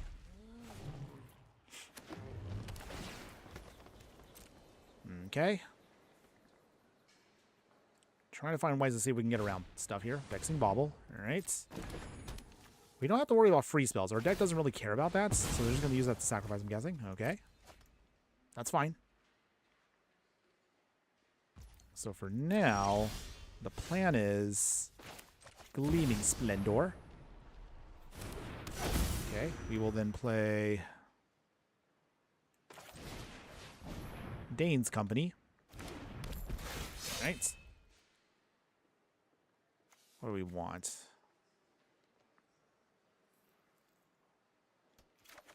I think we'll get Philly. Pass here. Okay. So, trying to... Doomblade. Alright, fine, opponents. But at least we got a creature out of it. We just need to find a way to get Thorin back in, but it's going to be a while. Because Thrun here is going to be frustrating to get around. Okay, we go to 15. But he's not the worst. Okay. Lorn.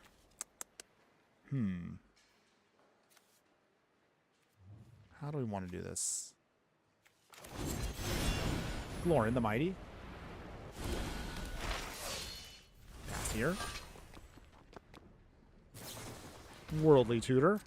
Okay, so they're digging for a creature card. I don't know. What you gonna find, opponents? Should I be scared?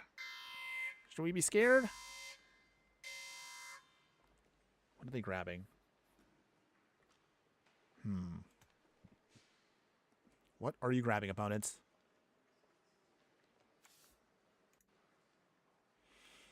Okay. What it could be. Oh, the suspense right now. Okay, Goldvein Hydra. Okay, that's what we're looking at. All right. It's fine. So Goldvein Hydra, I'm guessing at max value. Free Mad Joe. Joe? Are you saying hi or just Joe straight out? Either way, how you doing today, my pirate friend? Hope you're having a wonderful day wherever at. Thanks again for joining us. Okay, swinging with both creatures here. Okay. Just have to take the damage for now. Go to 4. Okay. Okay, get 2 red mana. So from that, Thorin. Make a treasure. Flowering of the White Tree. Alright. Pump there. Alright. And then no attacks still. Okay, so basically we have to survive this turn. Some way, somehow. Opponent swinging still. Gotta block, unfortunately. So from there, block and block. Is that enough? Might be enough. Might not be. What you got, opponents? Bit of triumph. Okay, now we're dead. Alright, we tried, everyone. We tried. Okay. Well, gonna take the L on that one. Having to deal with Glissa locking her out helped us out, but at the same time, we couldn't really swing because that means we would have had her block, and that would have been able to recast. Maybe I don't know if that was the right decision.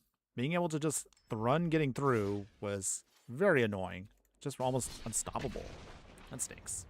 It's all good. It's all good. But okay, Free Mad, how are you doing today, my fire friend? Hope you're having a wonderful day wherever at. Thanks again for joining us, by the way. Okay. Oh. Alright, we're playing against Katara.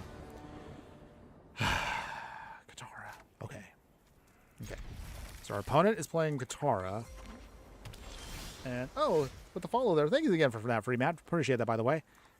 Appreciate that, appreciate that. So, let's see. Katara is going to come in now, so we have to slow her down here. Oh, okay, they didn't play her. Interesting.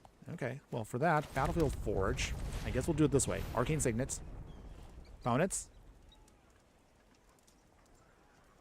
Opponent. Let this resolve, please. Do not counter. Please do not counter the actual ramp. Please? They have to have a bunch of spells in hand. A bunch of counter spells. But okay, let's see.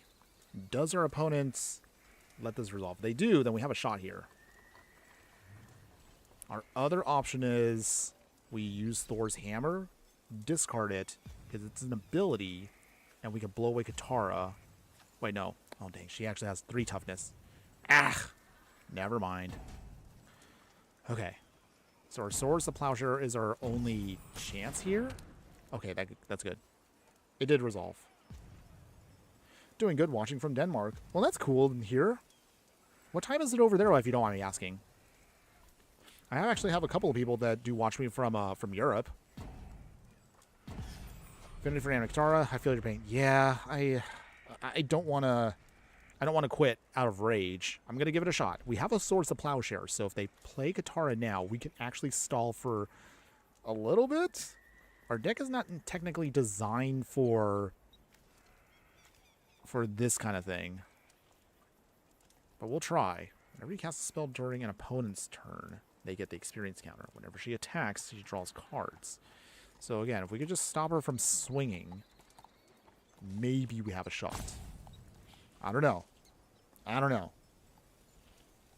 Meanwhile, our opponent is also taking all the time in the world. You're playing mono blue, opponents. What are you taking your time on? Please don't take forever. Whew. Big oof. I'd like to get a couple games in. But at this rate,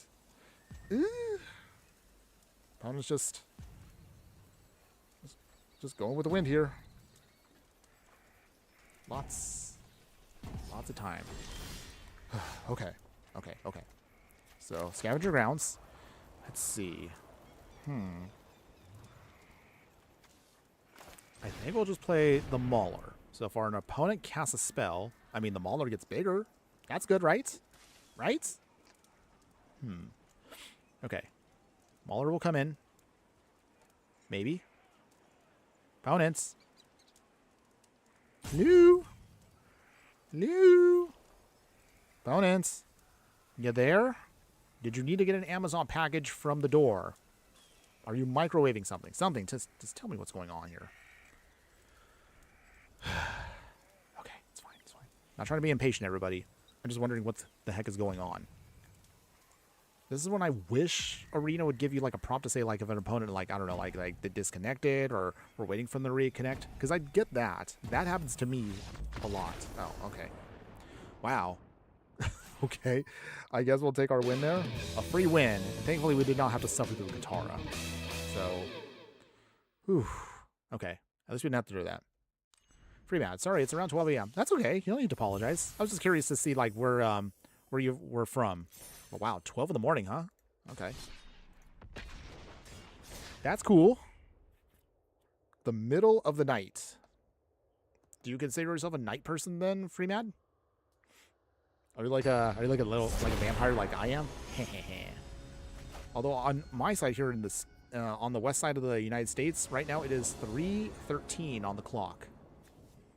Speaking of clocks, so we're actually now about 75% through the stream today, everybody. It's going to be, again, another short one. Only like 2 hours, but we are still going to see how many games we can squeeze in the next 30 minutes. But after that, that'll be it for today, everyone. Okay, where are we at here? All right, cool. Got Inspiring Advantage. That's great for the early game. Toolcraft Exemplar. All right, they're playing Rotted Drawback, so, okay, Legendary Tokens coming in. Interesting.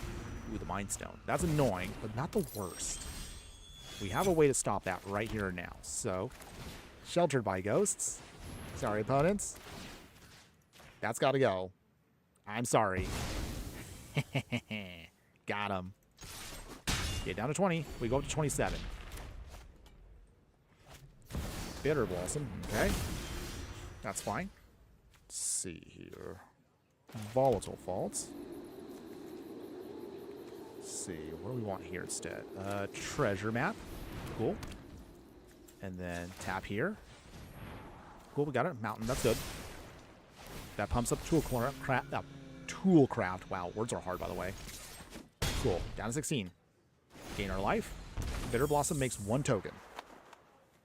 Glowing the Mighty here might actually be helpful for us. His ability deals 1 damage to each creature, so that can blow away all their tokens in just a little bit. So we have a way of getting through. For now, let's play Forge Anew. Okay. Can't do anything with it yet.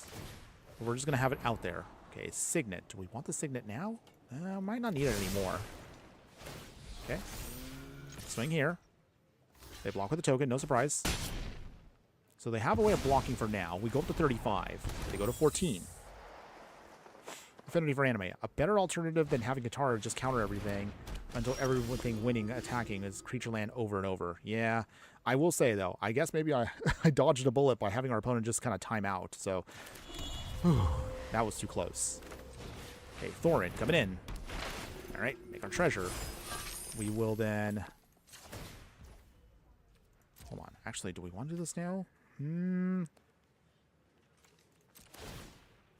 He gets a 5-2, but he doesn't have first strike yet, so I don't want Dane to take him out. So no attacks yet. We're just going to have to wait it out for a smidge here. That's fine. Down to 13 opponents. Clock is ticking. Clock is ticking. Freeman, got a little nap earlier, so I'm waiting a little hour before bedtime. Okay. Well, appreciate you being here, though. Hopefully I'm going to try to at least maintain some form of entertainment for you. Okay. They got the One Ring, and they got Enduring Story now. So little by little, we'll try to see if we can get through this. Okay, we'll activate the ability. Treasure Map. That's 3. Coal. Okay, that actually is not too bad. All right, so we get 3 treasure tokens. That gives us a really good pump here. Elegant Parlor. Surveil. Ooh, Abandoned Air Temple. That's also good for us. Okay, so here's how we do this. First off, easy pickings. Tokens go bye-bye. 2 bad opponents. We will then play Glowing the Mighty. Okay, cool. Makes a new treasure for us. We'll play our Priest of Ancient Lore. So at this point, what might be better for us is just trying to just go wide. That's what we want. There we go. Gain life, draw another card. Okay, so from here, no attacks yet. Okay, the One Ring's effect is now ended. Down to 12. All right, we're making progress. Little by little, we're making progress. Crawfish Cigarette, hello, my fire friend. Good afternoon. How you doing today? Hopefully you're having a wonderful day wherever you're at. Thanks again for joining us, by the way.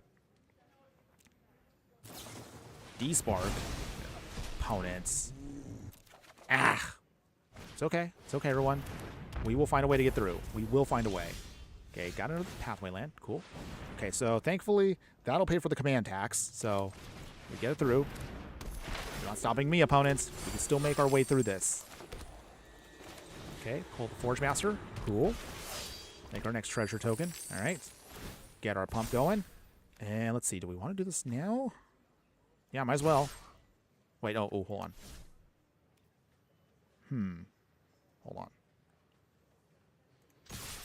Pay the 3. That softens up our creatures a smidge, but not enough to stop our opponent completely.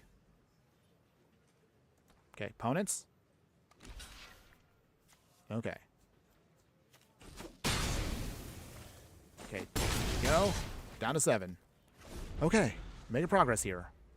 Opponent, your your Bitter Blossom. I was going to say Blitter Blossom. Blech. In case. So Bitter Blossom is pushing him now to 6. Clock's ticking, opponent. Will they make it in time? It's chill, and chill is good. That's cool. I like chill. Opponent's got 3 cards in hand. Rododropic has not entered the field yet, but they are close. If they start tapping with the One Ring, that'll speed up the clock even faster. So I don't think our opponent will be using the One Ring. Okay. Ooh, Elspeth. That's a little scary. Okay, Elspeth, do this thing. Okay, it's fine. It's fine, everyone. Okay, Lonely Mountain. Okay, so from here, we'll play Needle Verge.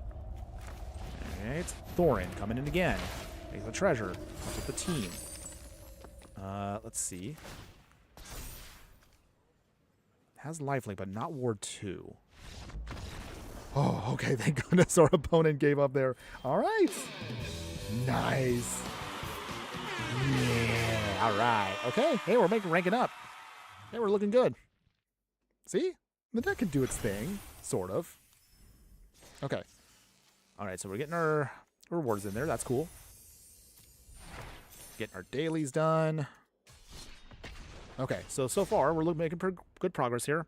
I mean, aside from one, like, clunky loss, ranked so far feels pretty good. Deck feels good in this format. There was, however, a couple of dwarfs I really wanted to see actually added to Arena, and they did not add them in. So there was a couple from the Eternal products that are coming out that did not make it into the main set here. Kind of a shame, too, because the one I actually really wanted to build around can actually do direct damage based on how many dwarves you have, but the card did not make it. Still, Thorin here is actually not too shabby. He's just expensive for what he does. Pay 2 life. We will strike it rich now and start generating treasures. Okay. So over here, opponent. Will they play Katara on turn 2? No, they don't. Okay, that's good for us. So Cavernous Souls on... What's it? Where is it? There's it. Dwarf. So now that our dwarves are uncounterable. Let's see. So with that... Taru. Okay. Draw a card, opponents. They do. And we get a treasure off of that. Thank you, opponents. Appreciate the treasures. So that means next turn, we should be able to get Thorin very easily. Depends on what our opponent does here. Free Med. Well, this is late for you guys. Or how does that work? I mean, your normal work is 9 to 5, right? Normally, yes. But I have a very funky job. My job, actually, Free Med, and I usually don't talk about this on stream.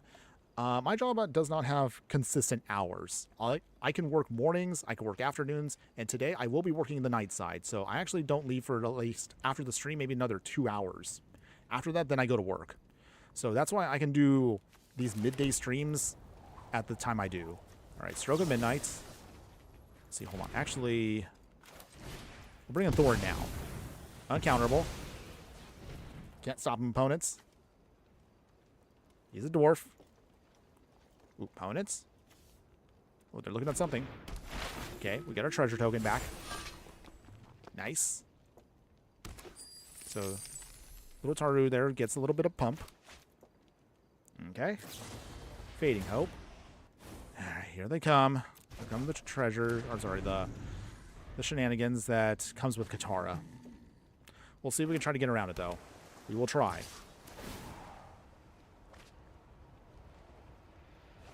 Okay. Block here. Okay. So at least we have decent ways of pushing through. So for that, try again.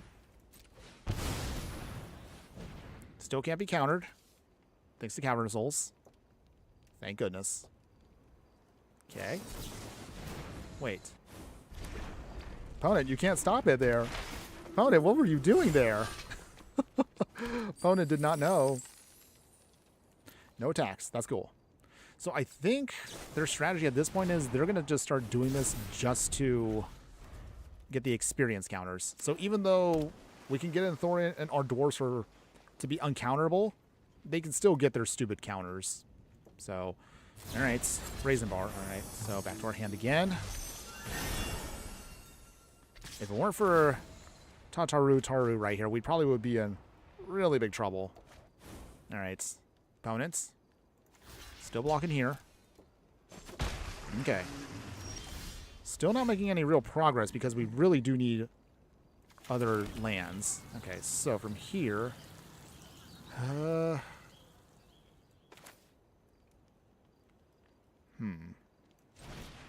Gloin.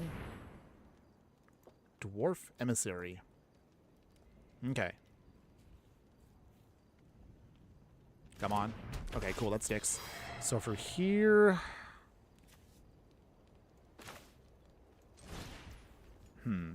Actually, we'll wait it out. See if our opponent casts anything else. No attacks. Opponents. Okay, there's our shot. Okay, Stroke of Midnight. That's our window. Opponent, do you have an answer? Please don't. No free spells? Oh, they have a free spell, don't they? Of course, because they are blue. Opponents. Daze. Ah! Ugh, such a miserable deck to fight against.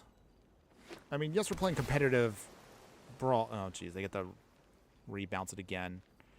All right. Jeez. Okay. So they play Katara. They draw their 3 cards. That means Fading Hope comes back into their hand. That means they can bounce things again if they want to. But I'm going to do a double block. Just out of spite. Fading Hope, of course. Alright. Some way, somehow, we're going to try. Okay. Hammer. Alright. Let's see. Thorin again. Opponents. Gonna do their thing again? Come on. Is this gonna end?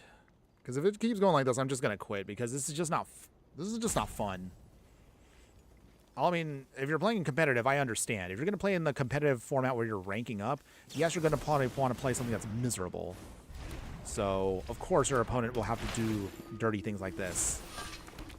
But it is part of the... It comes with the territory. Let's be real. Okay, no attacks. Okay, Spectral Sailor. Doing their thing again. They're going to get so many cards now. And it doesn't help that this card is also hard to get because it's a mythic from the Jumpstart packs. So, yeah, this is very hard to acquire. I think it's like $20 for Katara. Yeesh. Ooh, miserable. We're at 16, by the way. All right, Plains. Get the Plains in. Okay, finally, we can actually maybe do stuff. Let's see. Let's play Dory, Bearer of Friends. When he enters, he makes a treasure. That's good. Free mana. I was just wondering, because so many people, most people in Denmark work 7 to 3s or 8 to 4s. So really, it was just, we really just wake up and go to work. Wow. I'll be honest, like, I just can't do that. I'm a night person completely. So, I know how it may be over there, but I don't think, like, it's a nice country. I will say, Denmark, beautiful. I have seen pictures. I've heard of stories over there. It does seem nice, but the work ethic there it does not fit my style at all. But if you guys can do it, more power to you. I just don't know how a night person ever would function there. Or they probably wouldn't. Alright, so no attacks yet. We need to build up a little bit more before we can actually start really swinging. So the game plan right now, what I'm hoping we can do is we'll throw away the hammer. We deal 3 damage. Actually, hold on. Swinging. Alright. Let's see. Do we do this now? Okay, they're just going to have to do it. They draw all their cards. All their cards. Okay, so let's see. We're going to have to do this now, aren't we? Okay, discard. Okay, it's an ability, so unless they can counter the ability, we should be able to blow away their creatures. Hopefully. Please. Please let this resolve. We lose our creature in the process, but that's a small price to pay. Okay, hold on. Block here. Does Katara go bye-bye? Maybe?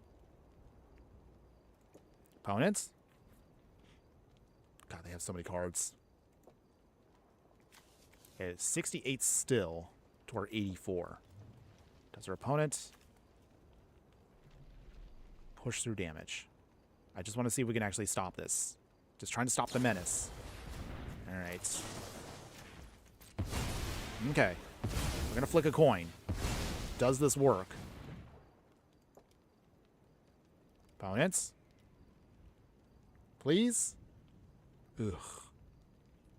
If you, like, I do want to know in the comments, everyone, like, oh God. Ah! Ugh. Ugh. I'm just so tilted from this card. So, yeah. How many of y'all have fought against Katara Waterbending Master? And let me know in the comments below how much you hate this card. 2 mana for what it does is just absolutely ridiculous. This card is so broken. I have to check. Does this become one of the strongest mono blue deck cards in the deck? Ooh, Gleaming Splendor. Ooh, well, this is good. Let's see if we can get this off. Can we get this off? Yes. Now, our opponent's got to have a counter for this. There's no way they're going to let this resolve with their card draw shenanigans. Right? There's no way. Opponents. They threw away a ton, though. They got the force negation. Jeez. And there's not really anything we could do about it. So it goes bye-bye. Alright. Thorin. Again. I know we actually don't have to block Katara per se, but those little 1 points of damage will add up. So that's the reason why I have to keep blocking her. Ugh, jeez. Alright. Is that it? No attacks. So hopefully next turn Thorin can come in again. Maybe we can redeploy our treasures. Okay. I think I might just make a reel out of this of saying like why I hate Katara so much. Just, ugh, such a disgusting play pattern. And I'm sure someone in the comments is going to be snarky and go like, well, Infernoman, it's competitive Brawl. That's how it's going to be. Yes, I know it's going to be like that, but still, just heaven forbid you try to put something together that's not this disgusting. I don't know. Sorry. Rambling a lot in disgust of this card, but if you play it, I mean, hey, you do you. That's not to say I don't play bad, degenerate decks myself. I mean, we've played our own share of stuff too. So it's not like I'm trying to be taking the moral high ground here. It's just how it be. Okay. Glowing. Triggering off with Historic. So we make a treasure off of that. That's cool. Maybe this resolves? Oh, wow. They have a Sting in the Stupor now. Okay. Back to our hand. At least we avoid playing command attacks. Still can't swing at it. Can't do anything. I mean, I can swing, but that just leaves me wide open to more shenanigans. Deck. Opponent's halfway through their deck. Okay. They're now... Yeah, they're about past the halfway point of their deck. Okay. Double block here, just to avoid damage. Even though they're not really making any progress with creatures, it's just... Ugh, look at this. Look at this. Look at this. Just... Ugh, so much disgusting counter spells, bounce spells, tempo. all you can think of in mono blue. And the reason why mono blue is hated so much. I probably should make a video on that at some point. About why mono blue is hated. Okay, so we will lose glowing. I only got one treasure off of him, unfortunately. So we lose him. Okay. Opponent's got to discard the hand size again. Opponent's down to 47. I mean, I think I already know what their win con is. Their win con is literally just going to be Thassa's Oracle. It's going to be a Thassa's Oracle. Okay, Razorgrass Ambush. Okay. Try this again. Thorin, what are you counterspelling with, opponents? I'm just going to be driven insane by this card. Subtlety. They get another counter.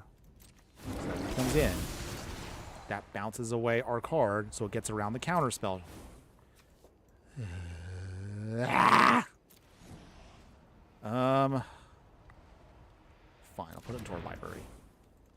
Okay, so subtlety does its thing. Prominence. How long has this game been going on for? It just feels like it's just never-ending suffering. No attacks. Literally, our only one little creature head is the only thing that's been saving us. Okay, Katara gets another counter. Okay. Malcolm. So if they swing with that, they get counters, and they start casting stuff for, cast stuff for free. Okay, now they get 12 cards? Just absolutely ridiculous. Okay, opponent's probably got 3 more turns, and they have all the cards they've drawn from their entire 100-card deck. So in 3 turns, it's probably going to be over. Razorgrass Ambush, just out of spite. I'm pretty sure it's not going to do anything, but I'm going to do it anyway. Test of Talents. Come on! Oh, I just want to just end this. Should I... Okay, my fire friends. Should I just quit? I think I'm just going to I'm just suffering just to suffer.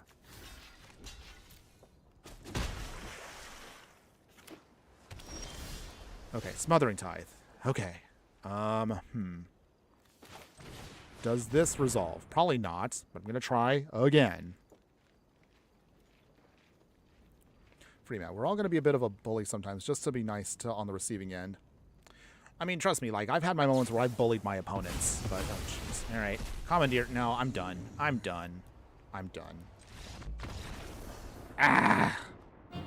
That was probably the most frustrating and angriest I have been against the Katara deck. Usually I don't get very angry about the game, but oh man, that was just beyond infuriating.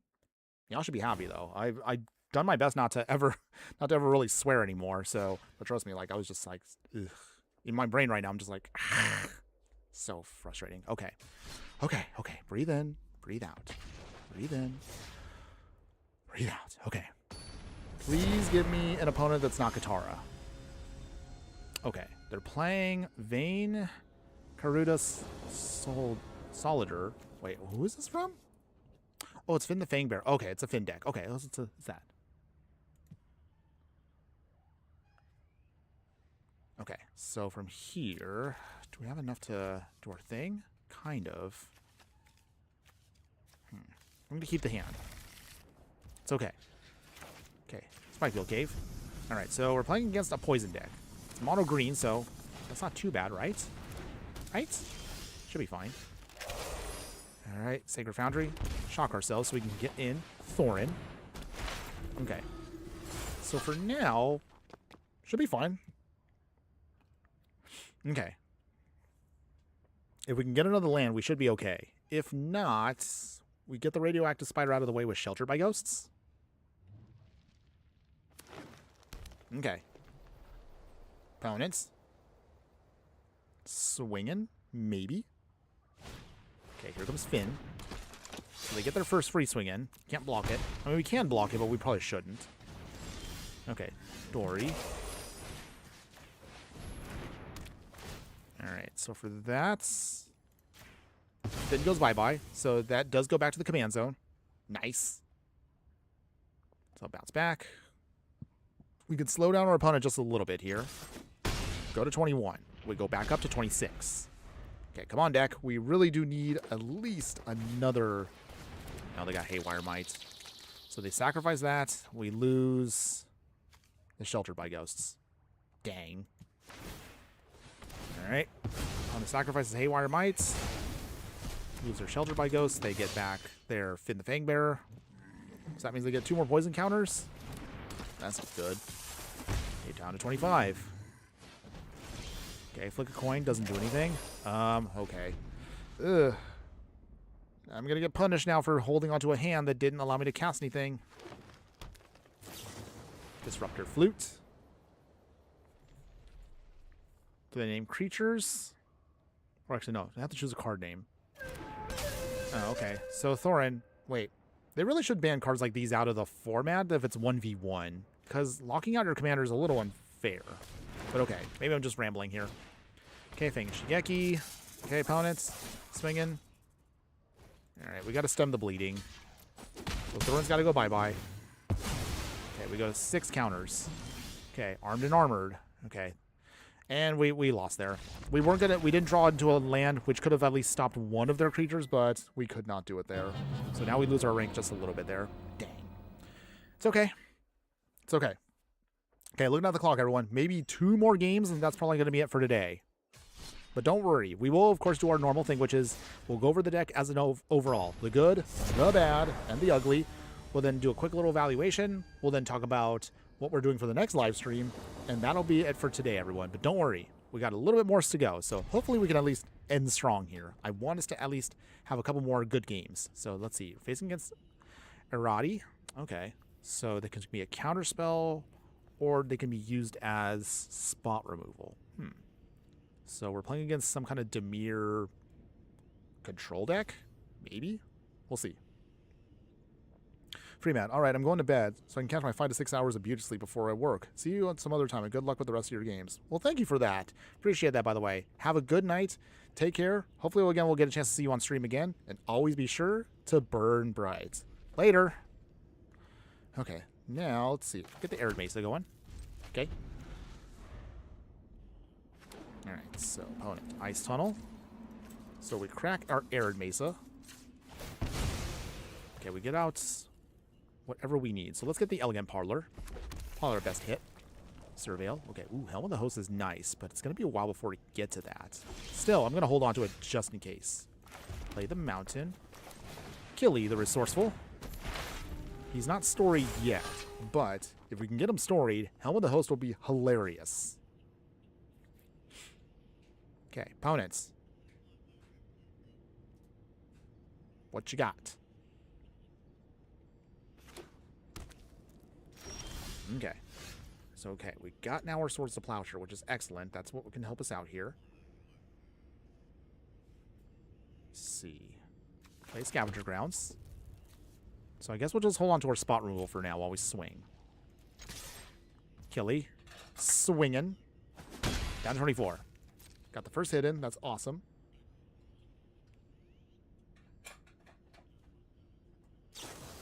Consider. Cool.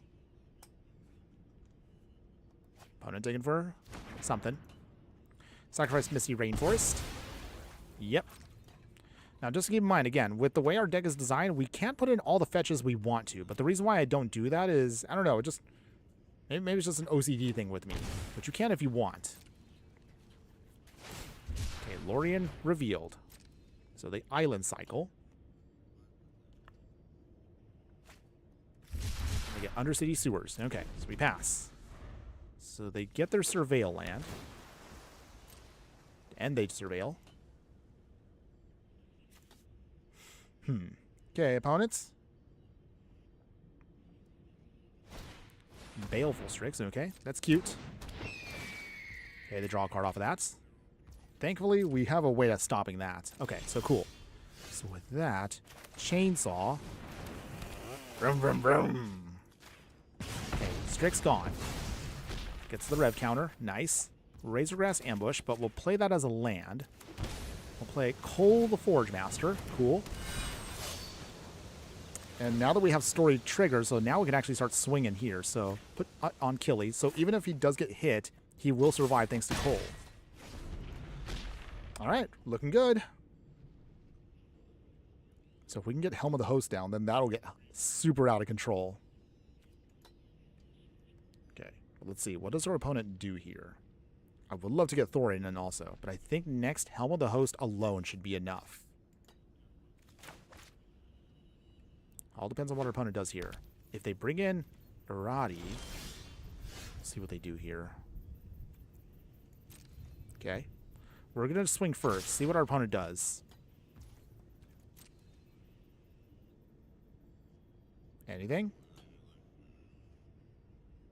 Opponent's got to have something in hand. Come on, opponents. I know you do. Okay, Irati is coming in.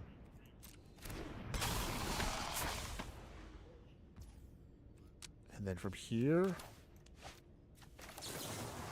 Source the Plowshare. Nice. Take that. So we just get destroyed here, but that's okay. Okay, we get our card draw. We get Killy back. That's cool. Keep the damage down to 20. Killy comes back. All right. And because he gets his thing for free, we re-equip him so he cannot die. All right, looking good. So, opponents, you want to try that again? I wonder if maybe you should have gone after Cole. Okay, we just need to hope that our opponents... Okay, Smothering Tithe. I want to play more cards right now, but it's kind of tricky because I can't have Killy die yet. He's got to stay alive long enough for Helm of the Host to do something. So let's see. Swing here. Opponents. Raisin Bar. Okay. That's annoying, but okay. Not the worst. For here, Smothering Tithe. Let's see if we can bait out a counterspell. Because our opponent is not going to want to let this one go. Okay, opponents. There it is. There it is. Alright, fine. Okay, that's fine. Okay, Psychic Frog. Okay, Priest of Ancient Lore. Killy coming in. Opponents. Do you have an answer? But at least we got rid of one counterspell. But they could have 4 more there if they wanted. Killy being attached again. Okay, that's cool. Alright, no attacks. Ooh, we really, really need that 5th land. Vampiric Tutor. Ugh. What you gonna dig out, opponents? I'm a little scared there. Gotta sound the alarm. What are we gonna get? I have a feeling we can win this one. If we can just get down Helm of the Host, we should be able to lock it out very quickly here. Okay. Plain. Okay, we finally got that 5th land. So let's see. Do we do this now? Let's get the Priest of Ancient Lore. Okay, draw a card off of that. Killy. Alright. Draw another card. Cool. And then... no attacks yet. Pass. So we got the Orchist. So we got 2 solid equipment. Roddy coming in. What does he blow up? Okay, so he takes out Cole this time. No surprise there. Alright, so that revs up the chainsaw. Okay, we gotta discard a card though. That's annoying. What do we get rid of that we don't need? I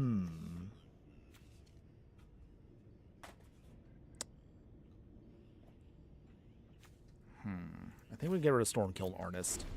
I want that card, but we don't have any... we don't have enough spells to make it go off.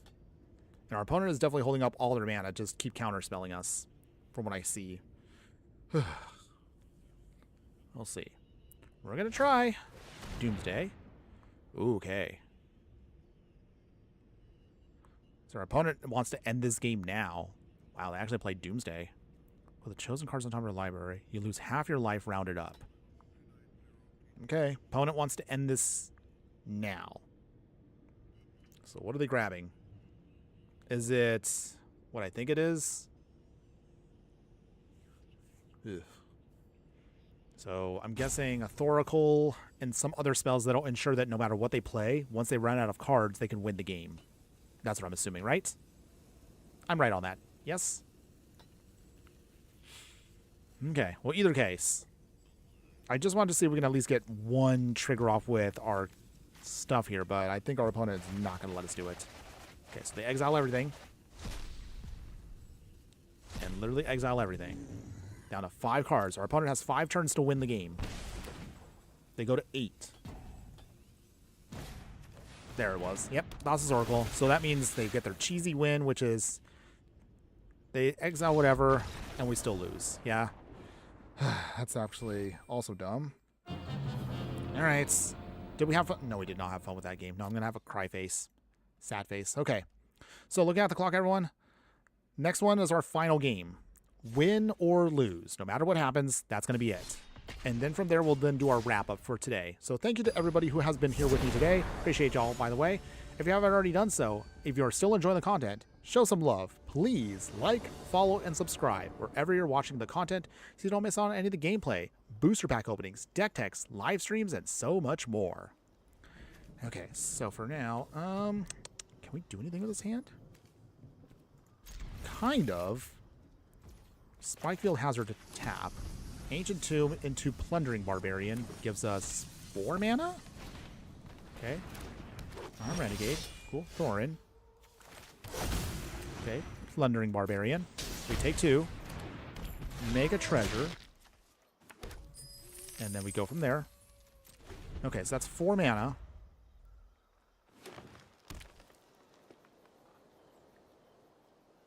Okay. Opponents. Opponents. What you doing? You're mono green. You can't have too many removal spells. You're mostly creatures, right? Nothing? Okay, they're swinging. Actually, no. We'll let that go. We'll go to 22. Okay. Okay. Do they bring in... Okay, Dragon Sniper. All Death Touch.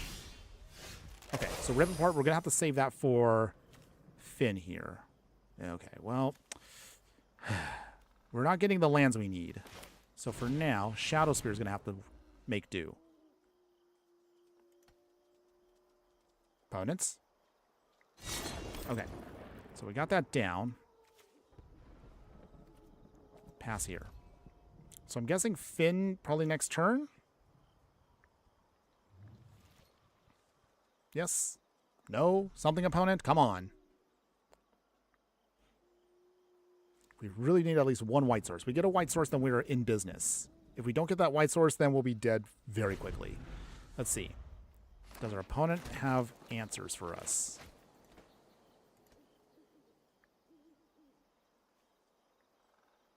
Okay. Opponents. No, they got Broken Bond. Okay. So we lose our equipment. That stinks. They get a forest, so they get to ramp. Is this the turn Finn comes in? He does. Okay. Swing here. Take out the sniper. We lose our barbarian. They get poison counters on us. Sedri Shelter. Little clunky there. But it does work. So for now, we don't have a choice here.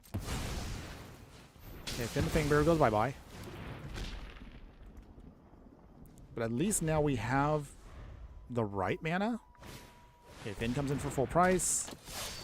We go to 4 poison counters. We have basically 3 turns, maybe 2 at best at this rate. Okay, this version of Thorin can block at least. We just need to keep softening him up. Otherwise, this match is going to be done in like, two turns, tops. Maybe faster depending on if our opponent has stuff. Okay. Alright. This is just not a good block no matter what I do. I'm sure they have something in hand to protect it. Wait for it. Wait for it. There it is. Blossoming Defense. Dang it. We can sponge the hits, But we're still down to 2 turns. Maybe 1 turn at best. Okay.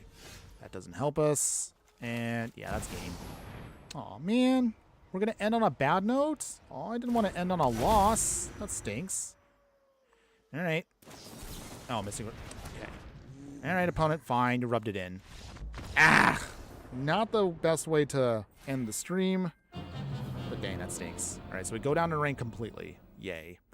But okay, I did say that was the last one, everyone, win or lose. So we're going to have to end it on a sad note, but that's okay. I'll say, though, Boros is definitely not an easy color combination with equipment. At least maybe the build we put together probably was not the most optimal, but it was Dwarves. It's not really a creature type I've ever built a deck around, so this is the first time I've done it. So if it was unoptimized, let me know in the comments if you think we could have done better with a different approach. But at least for today. What do you think overall, everyone? Did you like the deck? Would you play this deck in any way, shape, or form? The budget one, honestly, it was okay. Wasn't amazing, but we still got at least our couple wins in, so I'm satisfied with how it turned out. All things considered, some of the better dwarves we could have had, they don't exist in Arena. They only exist in paper, so there's probably a better way you can build around this.